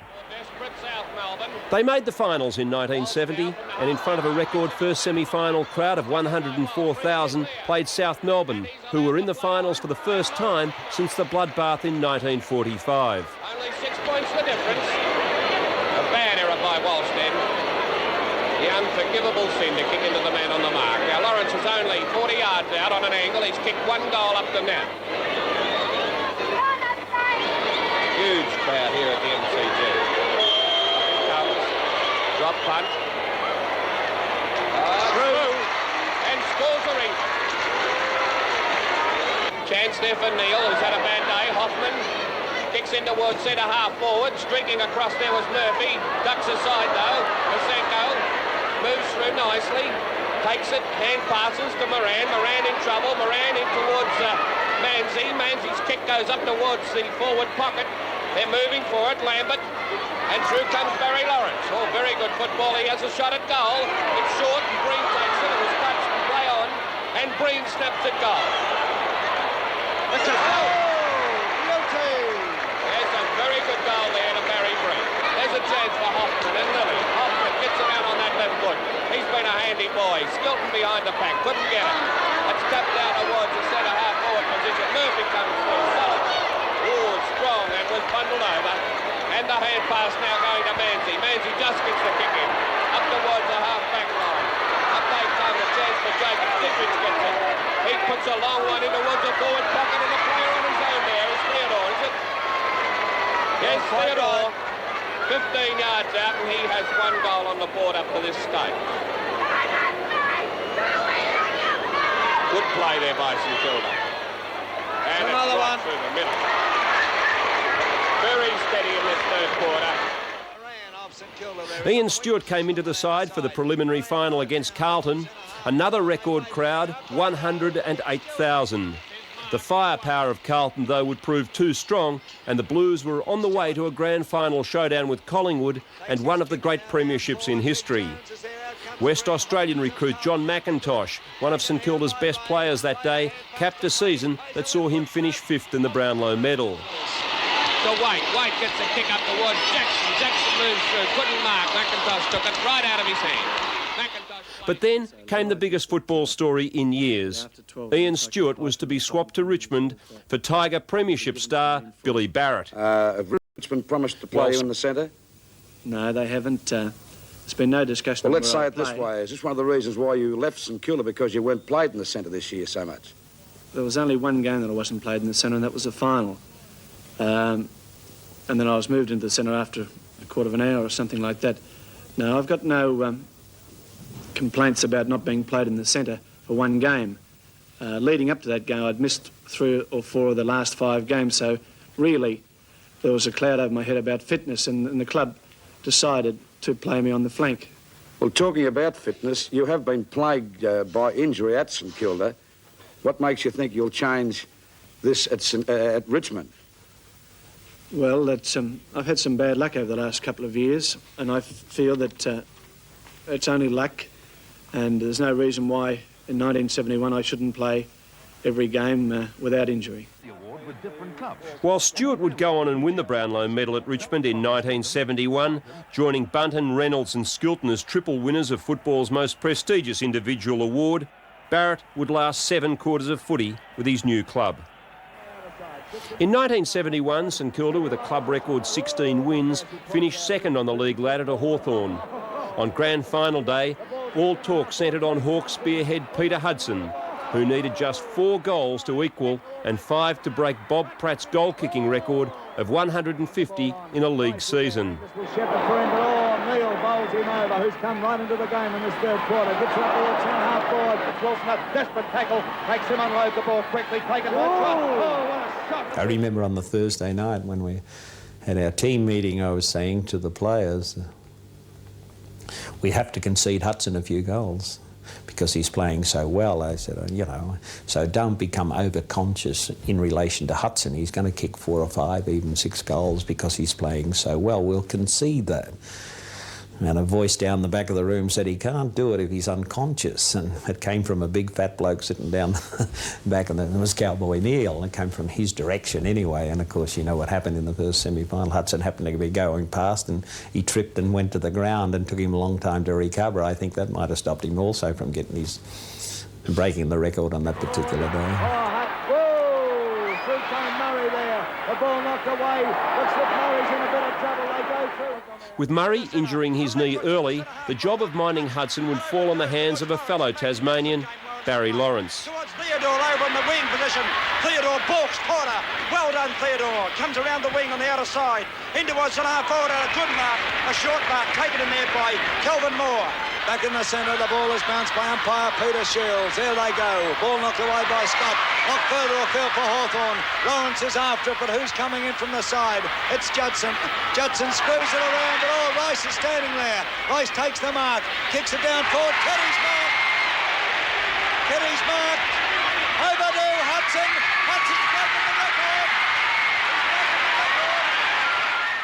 St Kilda went into the last quarter leading by 20 points. It's history now that Bob Keddy, who'd struggled for a kick, would boot 4 goals. The Hawks home by 7 points. Well, Mike, it gives it for a moment. Keddy is 12 yards out, directly in front. Put it through. I suppose that grand final was one of the toughest games that I've ever been involved in. It was genuine, hard football, and I remember a few years later we were struggling, and I thought I'd show the players the tape. We were playing Hawthorn, and I thought I'll pull the tape out and show the boys, but I think I frightened a few of them because it didn't work the right way. The psychology wasn't the right effect. 1972, when the VFL introduced the Final 5, and the elimination final against Essendon would be the first final ever played at VFL Park Waverley. 72 had been a controversial year. The John Greening incident had left a sour taste. Behind closed doors, the League Tribunal had suspended St Kilda's 𝙲𝙷𝙰𝙽 for 10 weeks, finding him guilty of striking the Magpie champ. Footscray's Stephen Boyle lost the sight in his eye after Cowboy Neil's outstretched arm caught him across the face. The first semi-final against Collingwood at the MCG was expected to revive bitter memories of the Greening saga earlier in the year. The Magpies were totally overshadowed. Big Carl was in spectacular form. The Saints by 3 goals. The flanker, it favours Big Carl. Big Carl catapults over Barry Price. They certainly are playing well over the last 10 minutes. A short pass here doesn't come on. Manzi comes in. Shoots for goal, it's going towards the pocket, up goes the pickpocket players. Comes to the ground. Stevens there, shoots over his shoulder. And it's a goal! I would say he would be a good 55 to 60 yards out. It's on its way, it's dropping short and a bit offline. Oborn couldn't hold it, but out comes Eakins with the ball. Eakins of Collingwood now, goes along the outer stand flank. And a mark there to Jeff Murray of St Kilda. Siren goes, and St Kilda one step further to the flag. Carlton went on and beat St Kilda in the preliminary final and won the 1972 premiership in record-breaking style. Carl Ditterich was off to Melbourne on a $62,000 contract under the 10-year rule. St Kilda just couldn't afford to keep him. Carl, as a player to play against, fearsome type player. Probably one of the few times I've been frightened on the football field was when I hit Carl in front of the members of the MCG when he was playing with Melbourne. He got up. And that concerned me a lot because there was a lot of minutes to go in the game. So he got his own back, fixed me up in the last quarter. From Western Australia came All-Australian George Young for a hefty fee of $20,000. The former state cricketer would top the goal-kicking 4 years in a row and kick 283 goals in only 108 games. Young would produce a Baldock-like performance in the elimination final of 1973, kicking 6 goals from his 25 kicks and 14 marks against Essendon. That's not a good kick by Young, but he looks like he might find Trott. Trott going into an open goal from 20 metres out. Shoots at goal. The umpire indicates all clear, and Stewie Trott has now kicked St Kilda's 10th goal. Trott goes for the bounce, about to go for the second bounce, decides to go for the placement kick. It's not a good one up towards the forward pocket. A big hand pass came out from Colling up there, taken by Minot, given across towards George Young, and away he goes. It's his third as St Kilda now. The first semi was deadlocked at three-quarter time, Richmond ahead by the merest of 7 points. In the final term, the Saints were completely overrun. Ian Stewart outstanding against his old team. The Tigers by 40 points on the way to the 1973 premiership. Line the ball up. It's a beautiful kick from Stewart. Right through the centre. The golden era of St Kilda was drawing to a close. This would be the last appearance by the Saints in a final for 18 years. To be successful in the football world, the formula is a very simple one. A good administration of the football club has got to provide three things, I believe, to be successful. There's money, players and a coaching staff that can extract the best out of them. But unfortunately, in my latter years as coach there, we were starting to run into serious financial problems. And it was a bit difficult to hold our players. Among the youngsters called on was Russell Green, who made his debut as a 16-year-old in 1974. So I was just a young kid coming up. 73, I was in the twos and the thirds, and I was very fortunate. John Manzi was injured, and I got a game on the wing early 1974, and it was like a dream come true as a kid. In 1974, St Kilda finished 10th, its worst season since 1958. In the months ahead, premiership teammates Jeff Moran and Travis Pays crossed to VFA club Dandenong. Stewie Trott was dumped as vice-captain, a bitter pill after being replaced as skipper by Barry Lawrence at the start of 73. He would walk out and head for Hawthorn and a place on the wing in their 1975 grand final side. The blonde hair and the incredible leap would be the trademarks of a youngster named Trevor Barker, who stepped into the big time in 1975. Barker was the first little leaguer to graduate into senior football, and for the next 20 years he would occupy a special place in the hearts of every St Kilda fan. To mark the ball, but he misses it. Here's Barker, screws around under his right foot at the goals, and he's put it through for full points. I had a lot of respect for Trevor. The way in which he conducted himself on the ground. He would play against blokes who were probably 20 kilo heavier, 4 or 5 inches taller, and on most occasions, the vast majority of occasions, would come out on top. He had the playboy image, which he exploited to its fullest, but there's one thing he did better than that, and it was the way in which he conducted himself on the ground. Enormous courage, the best tackler I've ever seen in my life, and he had a huge amount of pride, and it was rarely ever beaten against blokes who were much bigger. Bark should have been a half-forward flanker, ruck rover come half-forward flanker, but he was asked to play full-back, centre-back, even centre-half forward. He was, in my opinion, one of the best players, and I played with Matthews and Knights and Tuck and these blokes, and Barks is he's up there with them. He was tremendous, absolutely tremendous. Between 1961 and 1976, Alan Jeans coached St Kilda in 332 games and into 9 finals campaigns, far and away the most by any coach in the club's history. He'd been there at the helm for 16 years. Disgracefully, the club elected not to pay him for the last 6. No other coach had lasted 5 seasons.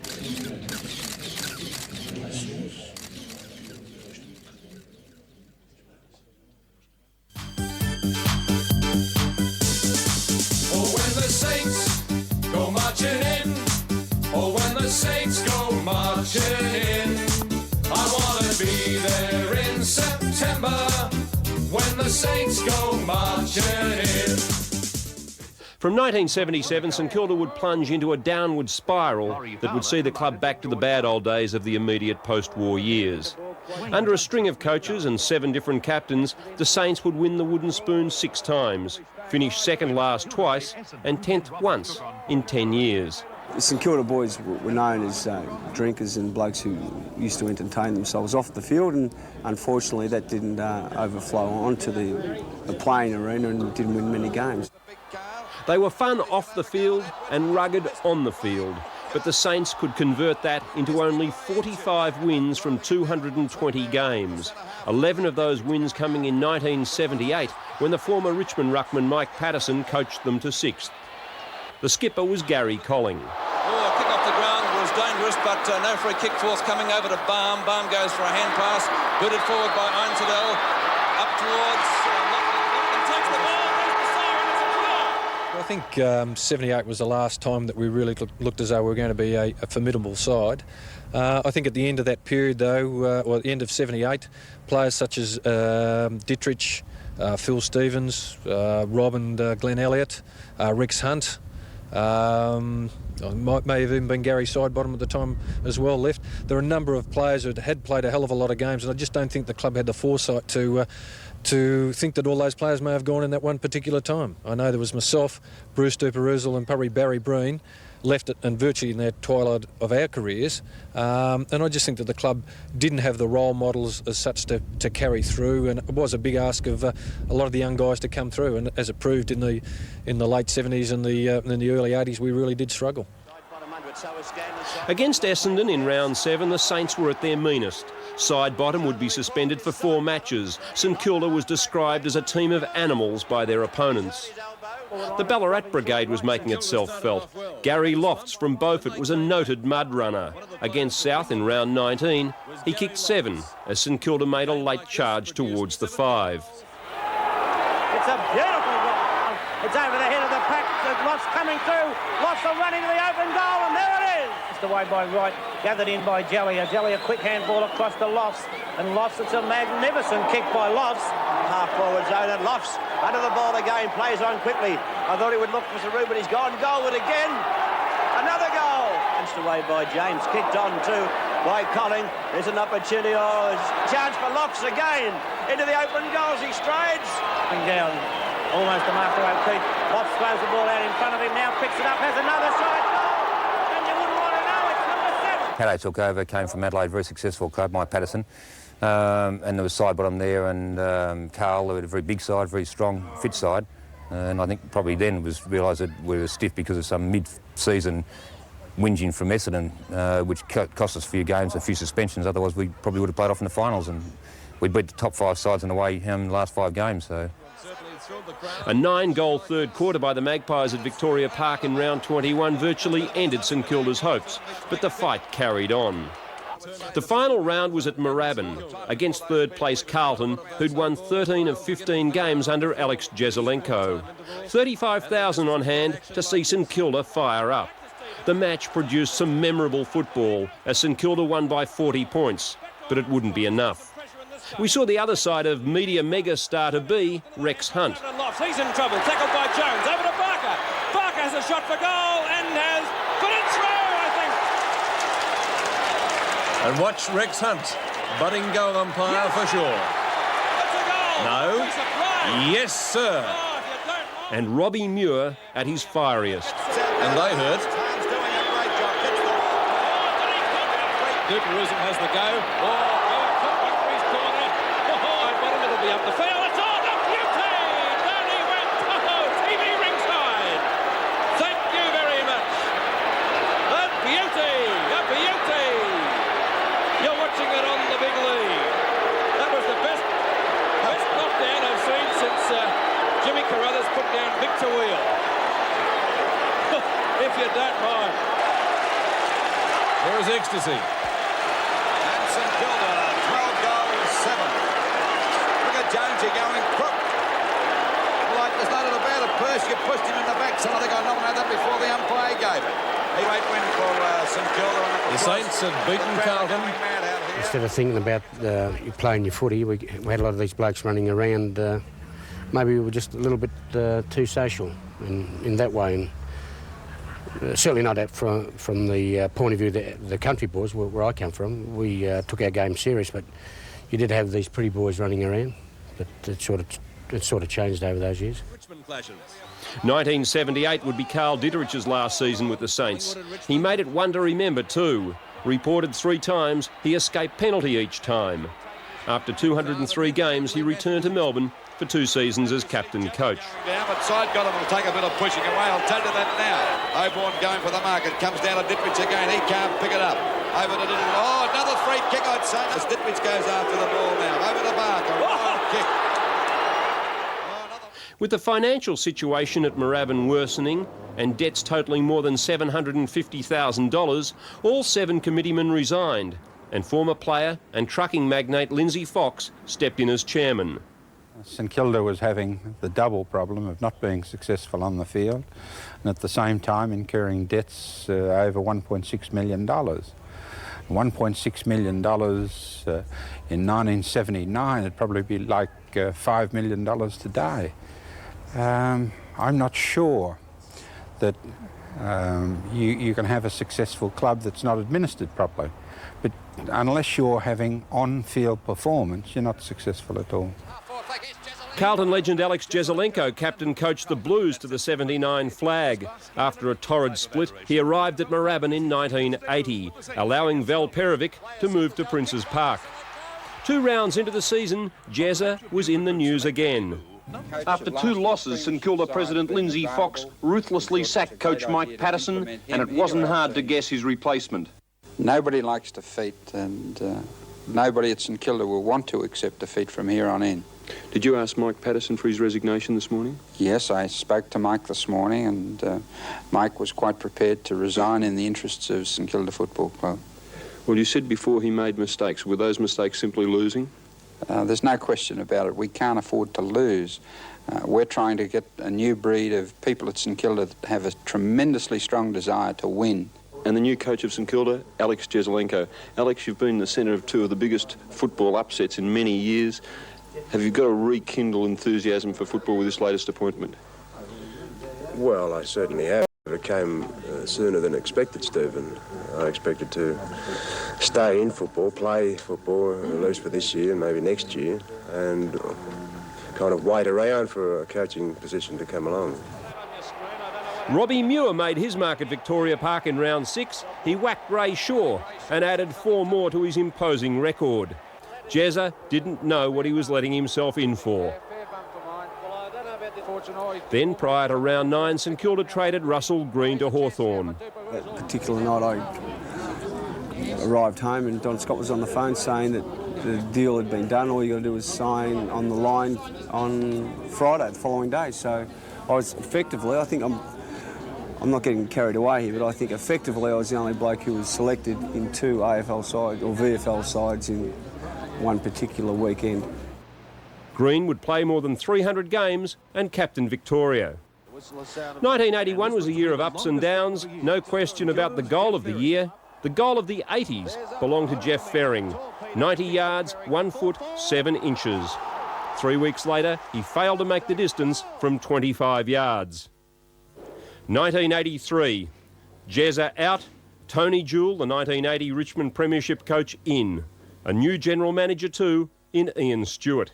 And I certainly didn't get off on the right foot. I mean, the first night I was taken to the club by Lindsay Fox and introduced to the players. I got up and I can remember making the comment that if blonde hair and chasing women successfully was the recipe for winning premierships, then they should have won the last 10. And Lindsay wasn't impressed by that approach at all. So I didn't start off on a good foot at all. At Adam Street, Wholesale axings saw the strong South Australian contingent leave en masse.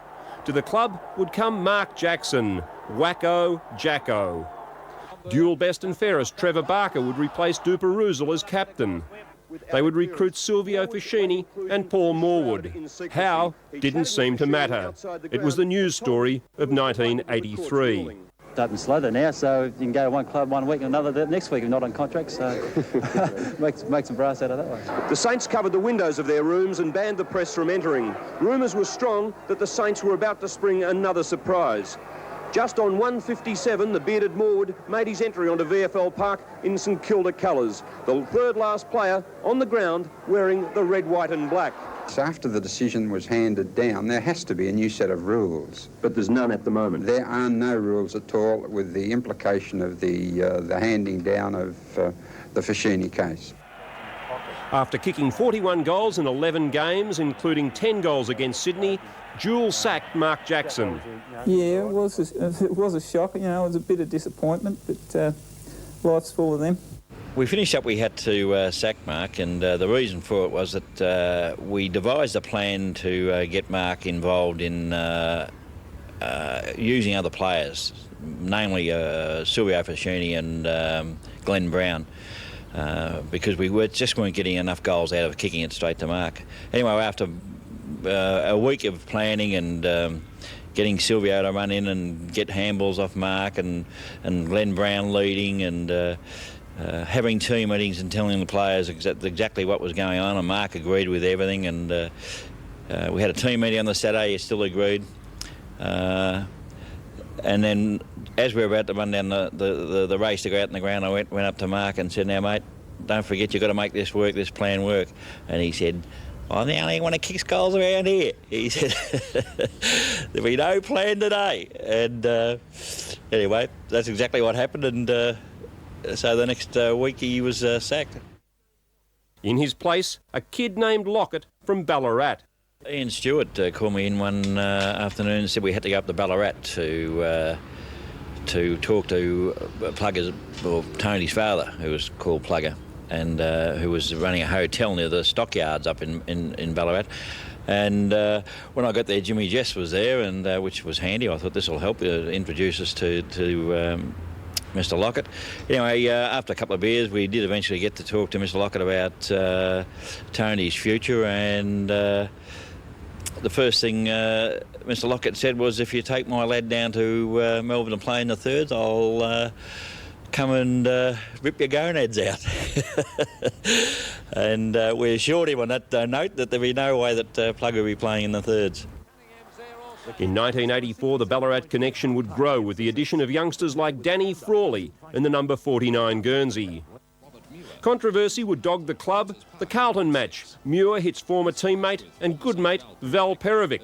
12 weeks. And Robbie just completely lost it. And I was within the vicinity, and I thought, well, I go near him. I thought, no, I'll cop one myself. And I just ran away, just as a young, frightened fellow. And then Kevin Smith, I think it was, the umpire, started putting his head in his face, and Robert was nearly going to job him. I thought, oh, this is, I think he ended up getting 12 or 13 weeks for it, but very fiery customer, young Robert. Reminders of the season. In the return match at Moorabbin, the Saints beat Carlton for the first time since 1978. Lockett would head the goal kicking with 77, the first of 10 years at the top. Up out of the ruck, still got it.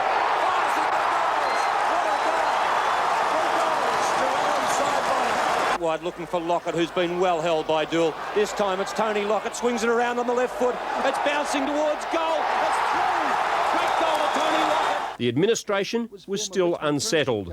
Doull and Fox tangled.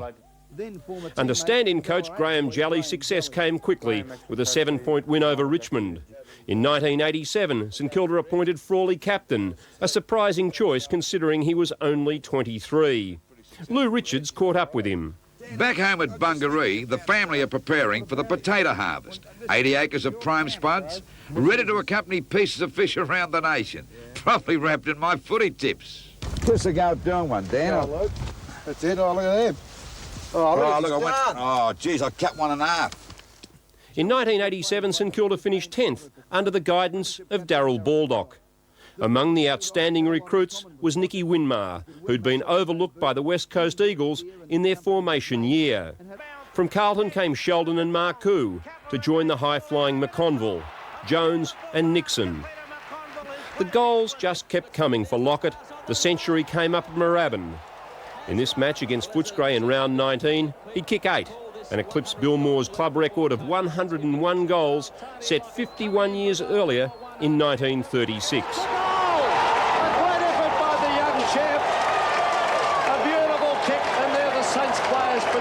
Tony Lockett, and the crowd are coming on in their hundreds and thousands. He's only 20 metres out, no angle to speak of. He's kicked 7, he's kicked 100, and if he can kick this, he'll equal Bill Moore's record of 101 goals for St Kilda. And Lockett has done that.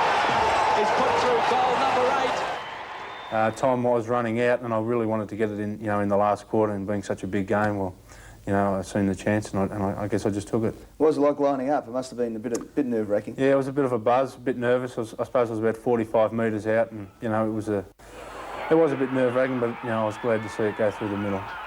The St Kilda crowd loved it, and his father Howard, well, there could not have been a more prouder man in the world. In 1987, Lockett would tie for the Brownlow with John Platten. Still level. West Coast Eagles. Glendenning, 2 votes. Still level. West Coast Eagles. It's a tie. Barrett, 3 votes. Ladies and gentlemen, we have dual Brownlow medal winners. A dream come true for any kid. They all think of of winning a Brownlow medal. I never ever thought I could win one, and to win one has just been a great thrill. It's been a great honour, and I'm very proud of it. Love him or hate him, he was the biggest story in footy. Ballarat has the reputation of being one of the coldest places in Australia. After a day at Lake Learmont, I'll change that to the coldest place in the world. I was quite happy to take a back seat as the boys put Tony's boat through its paces.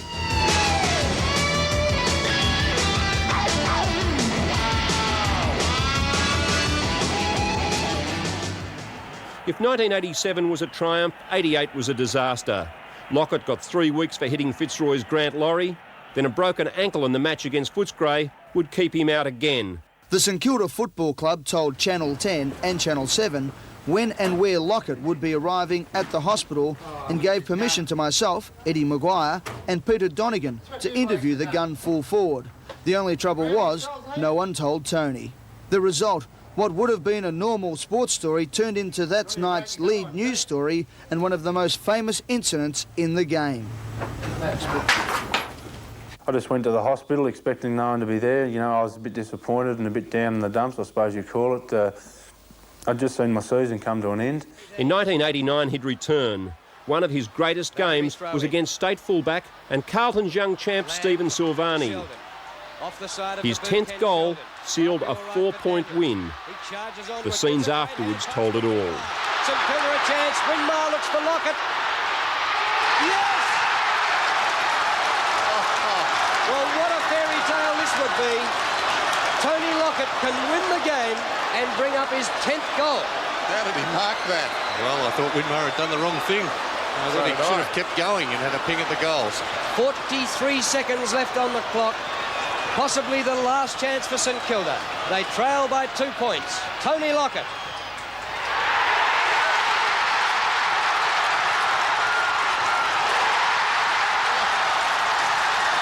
Oh, great stuff, St Kilda. 3 seconds. Ball up. She's all over. The Saints are going to win it. St Kilda have won. Have won by 4 points. Jubilation at Moorabbin. What a game of football. I don't think, Crew, you could see better. Tony Lockett being absolutely swamped here. He has kicked 10 goals 6, 10-7. And the Saints have got up by 4 points. Then the turning point against the Eagles. 4 more for striking 𝙲𝙰𝙀 in a game in which he kicked 12 goals. After 3 fruitless seasons, Baldock's tenure was ended. Yesterday morning, Baldock met a subcommittee who hoped the coach would indicate he would not continue next season. But Baldock did not commit himself. Before training last night, I confronted Baldock and told him he would be sacked by the board next week unless he agreed to resign at the end of the season. You told me before training that this was a shock for you. Well, it would be a shock because I met the board this morning and there was no discussion about my position. I was asked, did I want to coach next year? And I couldn't give them an straight answer. Is football as ruthless as politics? Well, I suppose it could be, yes. When our exclusive report was revealed last night, speculation was rife. Later, St Kilda was forced to announce that Baldock would resign at the end of the season. Ken Sheldon would begin the first of his 4 seasons, arresting an alarming slump. By 1991, St Kilda was again a power to be reckoned with. Superbly fit after a rigorous pre-season, the biggest names were firing. Robert Harvey was only 16 when he came to the club from Seaford in 1988. In 1991, he was one of the most dangerous on-ballers in the league, with the ability to run all day. Stewart Lowe was the perfect foil for Lockett. Lowe had come to the Saints in 1986. By 1989, was regularly playing for Victoria, and in 1990 was club best and fairest. His kicking, though, had been atrocious. I think Scott Turner tried to punch the ball instead of the hands, probably, Bernie, as we see Stewart Lowe concentrating hard from directly in front, right through the middle. Stan was actually probably the biggest help to me. He came down as our skills coach under Kenny, and it was basically the end of Kenny's first year. Peter Hudson, myself and Stan basically spent all summer on just trying to sit down and work out a way of me being a lot more confident in front of goal. Nathan Burke had progressed steadily since his arrival in 1987. He was destined to play a major role in the revitalisation of the Saints in the early 90s. He in turn goes wide. It sits beautifully for Winmar. A lovely sweeping hand pass finds Coghlan. He'll kick it to the front of the goals. Who's he looking for? Big Tony. And he doesn't let him down. He takes the mark about 30 metres out directly in front. This could be his Lockett was on fire. 12 at the SCG against the Swans, and in 3 weeks he'd kicked 34 goals, equalling Pratt and Coleman at their very best. The big bloke took advantage of the bye and in round 21 blitzed Carlton. His 13 goals was the best at VFL Park, and his 6th double-figure haul took him to 97 goals for the season. In Adelaide the following week, he kicked 10 more to bring up his 2nd ton and place a mortgage on a 2nd Coleman medal. Great mark, big fellow. Top pass too, wasn't it, by little Danny Craven? And he's sitting on 100. 99 for Tony. Yes, well, on the replay here, we see Danny Craven make Tony Lockett stretch the big hamstrings, and he has to go to ground. But if it's down there, there's no way known that Maynard's going to get anywhere near that one. And I think the crowd have been warned not to run on the ground too, Bruce, by the announcer, or they'll be prosecuted. Well, the police everywhere as Lockett goes for 100. He kicked 100 in 1987. Drop punt, familiar sight, kicks it superbly. Straight through the middle. And the big fella, the plugger, makes it 100 goals in 1991. And they do stand and cheer him as a man and a woman as they should. For the first time since 1973, St Kilda had made the finals. Plugger would bag 9 in the elimination final at Waverley to take his tally for the year to 127. Winmar was outstanding, but the Saints went down by 7 points. Where's the big man, Lockett? Here he comes. And a good mark, and that is beautiful football. It was hollow. It was the end. Talking to players such as Frank Coghlan that had been at our club for 6 and 8 years, they'd never been in this situation. For it to end so sudden. 5 weeks from home in previous seasons, they were preparing, you know, for their holidays, or for this or for that, because the end was, you know, you knew it was coming. But the build-up, and for it to end so quickly, it really was a sad few minutes. 1992 and an 8-goal first quarter set up a win over the reigning premiers Hawthorn. Lockett kicked 6, then 10 against Adelaide in round 7 to take his tally to 32 in 3 games against the Crows. 12 more against Brisbane, St Kilda 4th on the ladder. Never in doubt was that game, the result of that game, simply because of the attitude of the players, and we basically went on and destroyed the Brisbane Bears.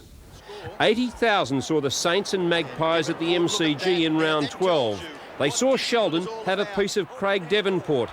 The youngster would get his own back later by kicking the winning goal. He'll probably run it towards the boundary line. He's caught. Devonport, Craven's on his own in the goal square. Devonport puts the Saints in front.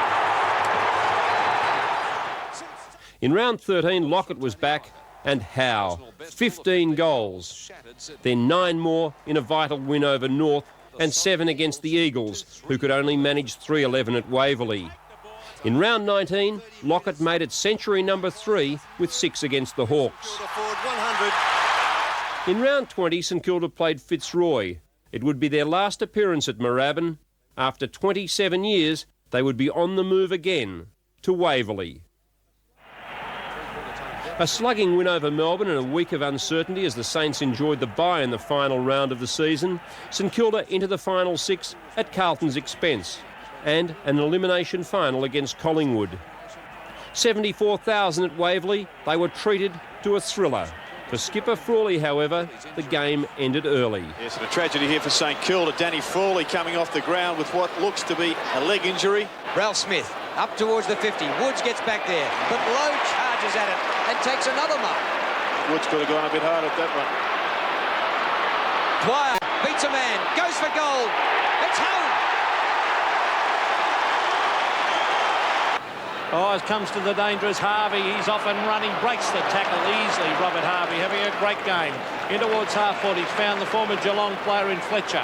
St Kilda starting off well in this third term. Fletcher going long, he's looking for Lockett, and Winmar over the back. Lockett gets onto the right hand, gives it to Kickett. Dale Kickett into an open goal, and he slams it through for a goal. Well, Dale Kickett, who did his pre-season with Claremont, previous stints with Fitzroy and the West Coast Eagles. Saints forward again. Harvey gets it back with an old 1-2. Harvey to Lockett, one out. Ooh, not this time. In comes Kickett. He's got a chance for his second. Goes back to Fletcher. Fletcher props and pops up to Dwyer, and Dwyer kicks the goal. St Kilda led at every change, home by 8 points for their first finals win since 1973. It was probably a little bit too much hype put on that one. It was certainly a fantastic game and a big win, and playing Footscray the week after was probably seen as not as much of a challenge as winning that one, and as it turned out, Footscray played well and we lost. Frawley would miss the first semi-final against Footscray as the Bulldogs got away to a commanding lead. A shoulder injury to Winmar was a crucial blow. Stan Alves must have wondered why he took on the job at the start of 1994. Successive losses, then Lowe and Lockett injured. At Waverley, though, in round 3, the Saints beat the reigning premiers Essendon. Fode kicked 5. The most controversial win came in Sydney. This was the day Lockett ran through the Swans' Peter Caven. Sydney had opened an 8-goal lead. Lockett with 11 was devastating. He'd be rubbed out for 8 games. You know what that says, Sydney fans? Plugger Lockett has the last word. One of the best wins of the season came in round 23. The lowly Saints severely denting Collingwood's finals hopes with a 2-point win at Waverley. Lockett back to top form with 8. They would be his last goals for the club. In 183 games, he'd kicked 898 goals. Now he was off to Sydney.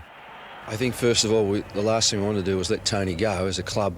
There wouldn't be anybody in the club wanting him to go, but obviously, again, it just came down to the dollar, and, we just couldn't match what was in the marketplace, and Tony was at that point of his career, I guess he had to think about those things. He'd been a fantastic servant for the club. 1995, a year that saw the Save Our Saints campaign.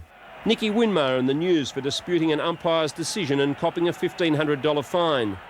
And Danny Frawley retire after an unprecedented 177 games as captain. At the Whitten Oval, he was carried from the field. Only John Nichols, Stephen Kernahan, Ted Whitten and Dick Reynolds had led their side in more matches. I do look back on now, something that, I didn't realise that I'd end up captaining the club for 9 years, and it's probably something that, I'm very proud of the fact to be able to do that for such a long time, because obviously you've got to have the performances on the board as well, and to be able to captain the side for that long. So it's something that, sits very close to my heart. In 1996, St Kilda produced a night premiership to go with that last triumph 30 years before. In the centenary year of the AFL, 66,000 saw the Saints crush Carlton. The top to Jones. In the pocket, he's going to take Redknapp. It goes Tickett.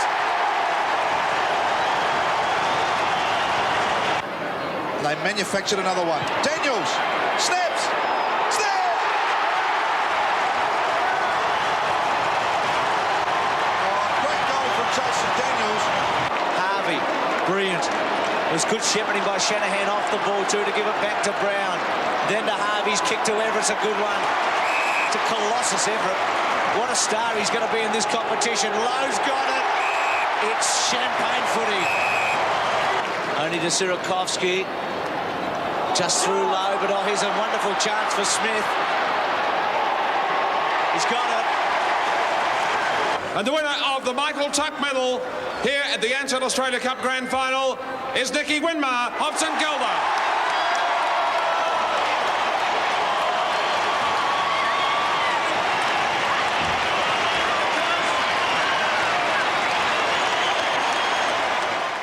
Dual captains Lowe and Burke on hand to collect the cup. On April 26, the club was shattered by the loss of one of its favourite sons. Right up towards the centre of the ground. Barker, magnificent mark by Barker. Hasn't done much. Barker! Oh, Trevor Barker, a tremendous mark. comes out towards Barker. A great mark by Barker. The images of Trevor Barker will live on as long as football's played. Visions of the youngster who looked like a saint and flew like an angel. There have been few who've given their football club more than this local lad who came from Cheltenham, just down the road, and would spend 15 years at Moorabbin. Courage, loyalty and quality perhaps best sum up his 231-game career. He missed the equivalent of 4 seasons through injury. As the club's financial woes worsened, he played for nothing, even donating back a car he'd won as club champion. He knocked back the opportunity to play elsewhere for huge money. Trevor will be forever fill a special place in the hearts and minds of the St Kilda Football Club. We were privileged to have known him, and we record our appreciation for the many sacrifices that he made for this club. Although distressed, we're at the same time inspired by Bark's courage and his ability to fight to the end with his usual commitment. Very difficult to comprehend why a person blessed with so much talent and blessed with such a wonderful personality is taken from us in the prime of his life. Although he was only here for a short period of time, he's left us with a lot of wonderful memories because of his great talent and that beautiful personality that he possessed. He was just a good all-round bloke. If there's one thing that we're all a bit sad about is the fact that he didn't get the chance to coach his beloved St Kilda. What a season. The lights went out at Waverley midway through the game against Essendon. Pandemonium reigned, the Bombers winning after a resumption on the following Tuesday night. This is how Channel 7's popular Talking Footy reviewed the centenary season. They'd won the Ansett Cup, and it looked as though the Saints were ready to take on the world. But come the real thing, the home and away rounds, St Kilda got the wobbles. In the first round, they couldn't match it with North Melbourne. Gets about his first kick for the second half and goals. In round 2, Geelong had their number, not least Gary Ablett against Christian Bardsley in the incident that cost Ablett 5 weeks. Lowe kicked 9 goals that day, but even with the spearhead in form, Burke and Harvey running wild, and youngsters like Ozzie Jones and Joel Smith blitzing, the Saints couldn't win a game. 10 gather, 10 pass, yes, that's better. Jones goes for goal, and Jones has popped it through. Good football, St Kilda. The loss that really hurt was against lowly Melbourne in round 3. That's Winmar too. Not only did St Kilda lose 4 points that day, but they saw star runner Nicky Winmar carried off with a seriously injured knee. He wouldn't play again until round 13. Really don't want to see that. But a month in, the Saints finally started to build their season. A string of wins, including a classic over Collingwood in round 7, saw the Saints edge their way back into finals contention. Beautifully done. Stewart Lowe will head for home. He bends it back and he's kicked the cellar. By round 17, when they beat Geelong, Lowe kicking 7, and then Collingwood again a week later, ending the Magpies' finals hopes. They were warm favourites for 8th spot. Smith goes bang. It may have covered the players on the goal line. I think it's a goal to St Kilda. However, yet again, the Saints' momentum died. Another couple of vital losses at the end of the season to Footscray and Hawthorn in rounds 20 and 21 finally put September out of reach. The St Kilda Football Club has just completed its 100-year history. Our on-field performance has only produced one premiership. Off-field, the club has been a passionate and an exciting member of the VFL-IFL competition. We have had our ups and downs, but the St Kilda Football Club is an integral part of the history of this competition. The club has worked hard over the last 3 or 4 years to bring about success on field again. We're hoping that for the 1997 onwards that we can see a generation of success on field and certainly off field. The merger between the football club and the social club last year and a number of exceedingly important steps that we have taken in bringing about stability, I believe, will give us a great future.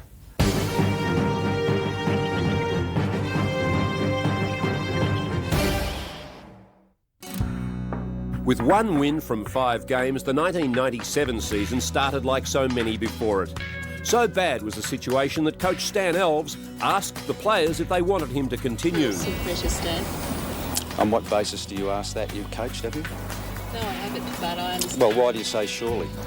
Well, I feel the pressure of a coach that's lost 2 games. There would be signs of things to come. Jason Heatley against Collingwood. Latches onto it, onto the left foot, down towards the half-forward line, or full-forward line. Heatley used his body beautifully. Check side by Heatley. Oh, don't tell me he's kicked that. What a goal. That is magnificent. Afternoon. And Aussie Jones against the Bombers. The spoil from Wellman. Thompson flicks it on out to Jones. Have they the opportunity here to get the first of the second half? They have. St Kilda would win 14 of its last 17 matches. The drive of Robert Harvey sparking the imagination of the football world. Harvey tries to take Simmons on, does. Buys another 20 metres from hard on the boundary. That's a sensational kick. Along the way, Nicky Winmar would become the first Aboriginal footballer to play 200 games. Ian Stewart would be inducted as a legend in the AFL Hall of Fame. And Peter Everett would join Aussie Jones, Nathan Burke and Harvey in the All-Australian side. Stan Alves named as Coach of the Year. So Stewie low. After 22 rounds, the Saints were on top of the ladder and recipients of the McClellan Trophy as minor premiers. An 8-goal third term would seal a qualifying final win over Brisbane in front of 50,000 at Waverley. Lowe and Harvey just brilliant. Right on the 50-metre line. There's 2 Saints down here. Which one wants it? Stewie. So Stewart low now with the opportunity. 35 metres out on the angle. Stewie's got one. White has been picking up Tony Brown most of the day, and here he is contesting in the ruck. They've lost control. Thompson. Good hand pass. Wakeland. It gets there. The win would come at a cost. Everett breaking his collarbone. His season over. When I stood up, I felt it like, 2 bones rubbed together, so I thought, I'm just going to walk straight off here. There's something wrong here, so unfortunately it's a fracture. The Saints, though, through to the preliminary final the easy way. Reigning premiers North Melbourne kept in touch with the Saints until half-time, but again St Kilda pulled clear in the premiership quarter. Again, Harvey would be brilliant, and up forward he had a spearhead of quality in Heatley. Heatley, with 7 goals, would seal a 31-point win. For the first time since 1971, the Saints would move into the grand final. Had to break a tackle and he did. He's through. He runs to 55. He's a good kick normally. Goes long down towards low, and he's taken the mark. Plants running as good as your men, and they did a great job. We were pretty stung by what people said about us during the week. All the sort of wrote us off, and that suited us fine. I know they won't write us off in the grand final. It's 11 years, Dipper, and this is what it's all about. I can't wait. On the Monday before the big one, the football world dresses up for the Brownlow medal. In 1997, it was a night of controversy. Chris Grant of the Bulldogs would poll 27 votes, but due to suspension, was ineligible. The honours would go to Robert Harvey, regarded by most good judges as the outstanding performer of the season. Harvey.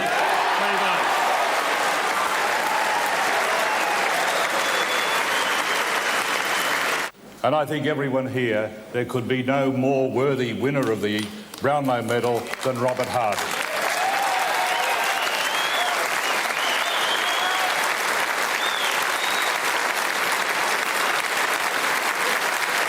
They've started to call you money bags, haven't they? It used to be just bagger and halves over the last week, but you've had a week like none other. I mean, you went into a preliminary final, you played brilliantly personally, the club has made its first grand final since '71. You've got a chance of being a premiership player. You won all the media awards during the week, and tonight you've won the big one. Yeah, I mean, I obviously just wrapped with the way things have gone so far. I just really hope that that we can finish it off on Saturday. That's the main thing. There would be all the usual trappings of grand final week, a first for these young Saints.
points. St Kilda would lead Adelaide by close to 2 goals at half-time in the 1997 grand final, but watch as the Crows kicked 14-1 to 6-5 after the break.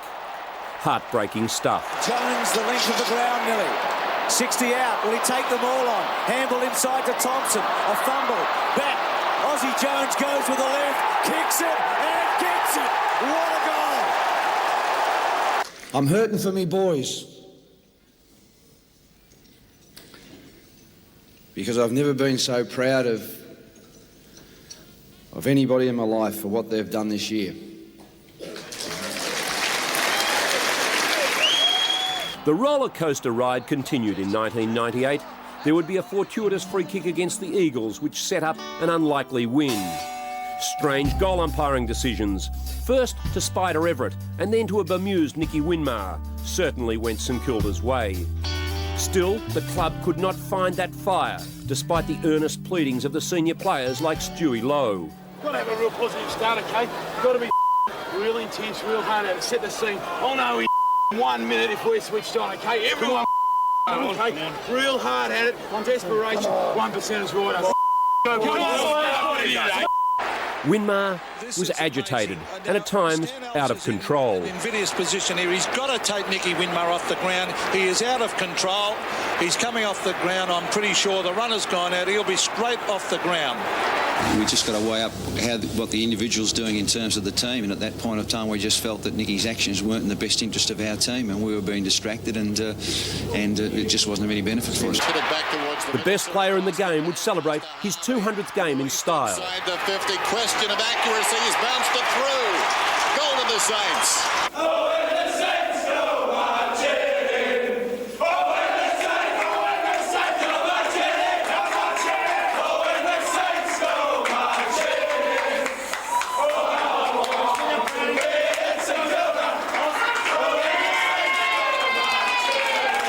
On his 200. 3 cheers for Banner.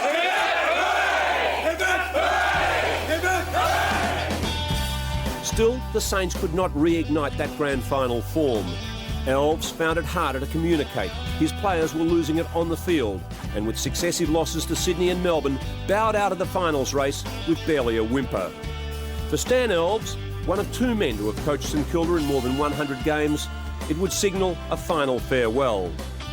I certainly brought passion, excitement to the club, and I left nobody no doubt as to how I felt in terms of when we were going well and when we were going poorly, and so no regrets. That same evening across town, Robert Harvey would become one of the rare breed to have won the Brownlow medal in back-to-back seasons. From going from top of the ladder in round 14 or 13 to just total humiliation, really, is it was just so disappointing, and it was a stark contrast between the 97 Brownlow lead up to the 98, because I was so excited about playing in the grand final, and the following year we had the bitter disappointment of playing the way we did for the second half of the season, and also you know, the coach got sacked the same day, and it really made it very tough. N. Burke, 2 votes. St Kilda, R. Harvey, 3 votes. It's going to be hard to beat, isn't it? The Brownlow medalist from 1997, Robert Harvey. At the start of the night, just to try and calm him down, I said, look, Harves, you get 32 votes. I was at AFL House today, and they actually told me you get 32. And you load of rubbish, he was saying. And I think there was, I think it was about 27 with 2 games to go. And I said, look, Harves, if you don't get 3 and a 2 in the next 2 games, I said, I'll eat all those flowers on the table. And yeah, rubbish. And sure enough, he got 3 and a 2. I just pulled it out of nowhere, and you know, for the next 3 months, he actually thought that I knew that it was rigged, and that I knew he had 32. So he's fairly gullible that way. St Kilda, R. Harvey, 2 votes. Brisbane, M. Ashcroft, 3 votes. It's my pleasure, ladies and gentlemen, to announce that the 1998 Brownlow medal winner is Robert Harvey from the St Kilda football. There would be a new coach in 1999. Tim Watson, the 300-game Essendon champion and coaching rookie, would take over. He would enjoy only limited success. Once again, he would look to his biggest names to carry the side. Burke running onto it. Burke with pace, accelerates, 45 metres out. Nathan Burke has kicked a ripper. Centre bounce, and he gets a right fist to it. Belts it clear. Thompson's been terrific. Hutchton and Hall. Well, that was basically a practice run, wasn't it? Big Peter Everett got the right fist to it. And Michael Long coming off the ground. The 4 behinds that he's kicked could quite easily have been goals. He's kicked 5 goals for. Just 3 seasons after playing off for the premiership, St Kilda would win its 26th wooden spoon. The club would win 2 games under Tim Watson in 2000. The coach was under pressure, his press conferences betraying some of the anguish he was suffering. You're happy with the effort today? No, I'm not happy with the effort. I think, look, we worked our way back into the game. You know, there's 20 weeks to go, and the sun will come up tomorrow. Maybe behind some cloud, but it'll clear at some stage. And we'll go back to the drawing board. You know, if your sister had wheels, she'd be a dragster, so, I mean, there's no deal. There's nothing to worry about there. Even as his short-lived stint drew near its inevitable conclusion, he was still adamant he'd go on. In a word, will you be coaching next year? Yes. 7 days after those remarks, the ex-Essendon champion proved a week is a long time in football. It's difficult enough for me to sit here before you and even make this announcement without ripping my own heart out and putting it on the table here in front of you. Blight, the name was on everyone's lips all summer. The return of Adelaide's dual premiership coach Malcolm Blight into the AFL gave the summer of 2001 a new urgency. This is the ultimate challenge. I mean, from last. The only good thing about that, of course, is there's no further to go down, is there? Season's tickets were in hot demand at Moorabbin as the Wooden Spooners of 2000 embarked on a feverish recruiting campaign. New boys Matthew Capuano, Brett Voss, Craig Callaghan, Fraser Gehrig, and top draft picks Justin Ǩřičky and Nick Riewoldt would be joined by the biggest signing, Carlton's Aaron Hamill, in a new look St Kilda lineup. The Saints would have a new captain in Robert Harvey, replacing the veteran Nathan Burke. In the space of 3 rounds, St Kilda would celebrate 2 mighty milestones. In round 6 at Colonial Stadium, Stewie Lowe would emulate Barry Breen and become only the 2nd Saint to play 300 games. At Manuka Oval a fortnight later, it would be Nathan Burke's turn, and Big Stewie came to the party, kicking 7 goals in a losing side against the Roos. Blight was attracting headlines, more for the bizarre than anything else. Finally, President Rod Butters put the club's point forward on Seven's Talking Footy. We chat with Malcolm fairly often, you know, about just where things are going and so on, and we'll continue to do that. But there's a formal review process at the end of the year. That's in place. That was always in place. We'll go through that process and that will lead to certain outcomes about how we're going to do it. Blight was called to Moorabbin and in a very public execution, removed from the post. 15 matches, 3 wins, at a cost of $1 million was the sum total of the Blight reign. And to all the St Kilda supporters, I am dreadfully sorry that the ride was so short and ended this way. Into the breach would step former player and football director Grant Thomas. The Grant Thomas tenure as senior coach was highlighted by a string of early losses. The breakthrough win would come in round 22 against Hawthorn. The winning goal kicked by Barry Hall, with what would be his last kick for the club before heading to Sydney. There was one bright note. Justin Ǩřičky would be judged the Ansett Rising Star, heading a crop of youngsters who would make their marks in the years ahead. The frustrations continued in 2002, Nathan Burke out for the season after a knee injury. A missed opportunity setting the scene for a draw instead of a win against Sydney. Cross the ground. Look out! Ruby runs in and kicks the goal. He's hit the post. He's hit the post. Wolf has hit the post. Scores are level at Colonial Stadium. 32 and a half minutes in. 18 years of age. Looks like he's going to go a talk. Nick Del Santo, 60 metres out. He's got onto it. It's not a bad effort, but it's not going to make the distance. It's a draw. It's a draw at Colonial Stadium in one of the most extraordinary football matches you will ever see. While Nathan Burke looked on, his mate Stewie Lowe bowed out after a club record 321 games and 594 goals. And didn't he do it with style? And talking of style, there was no doubt about the Rising Star Award. It would go to the Saints' brilliant young high flyer, Nick Riewoldt. The core group of experienced players and the most exciting young list in football gave the Saints a head start in 2003. Big wins, big performances and high hopes for the future. But I get the impression that there is some momentum building.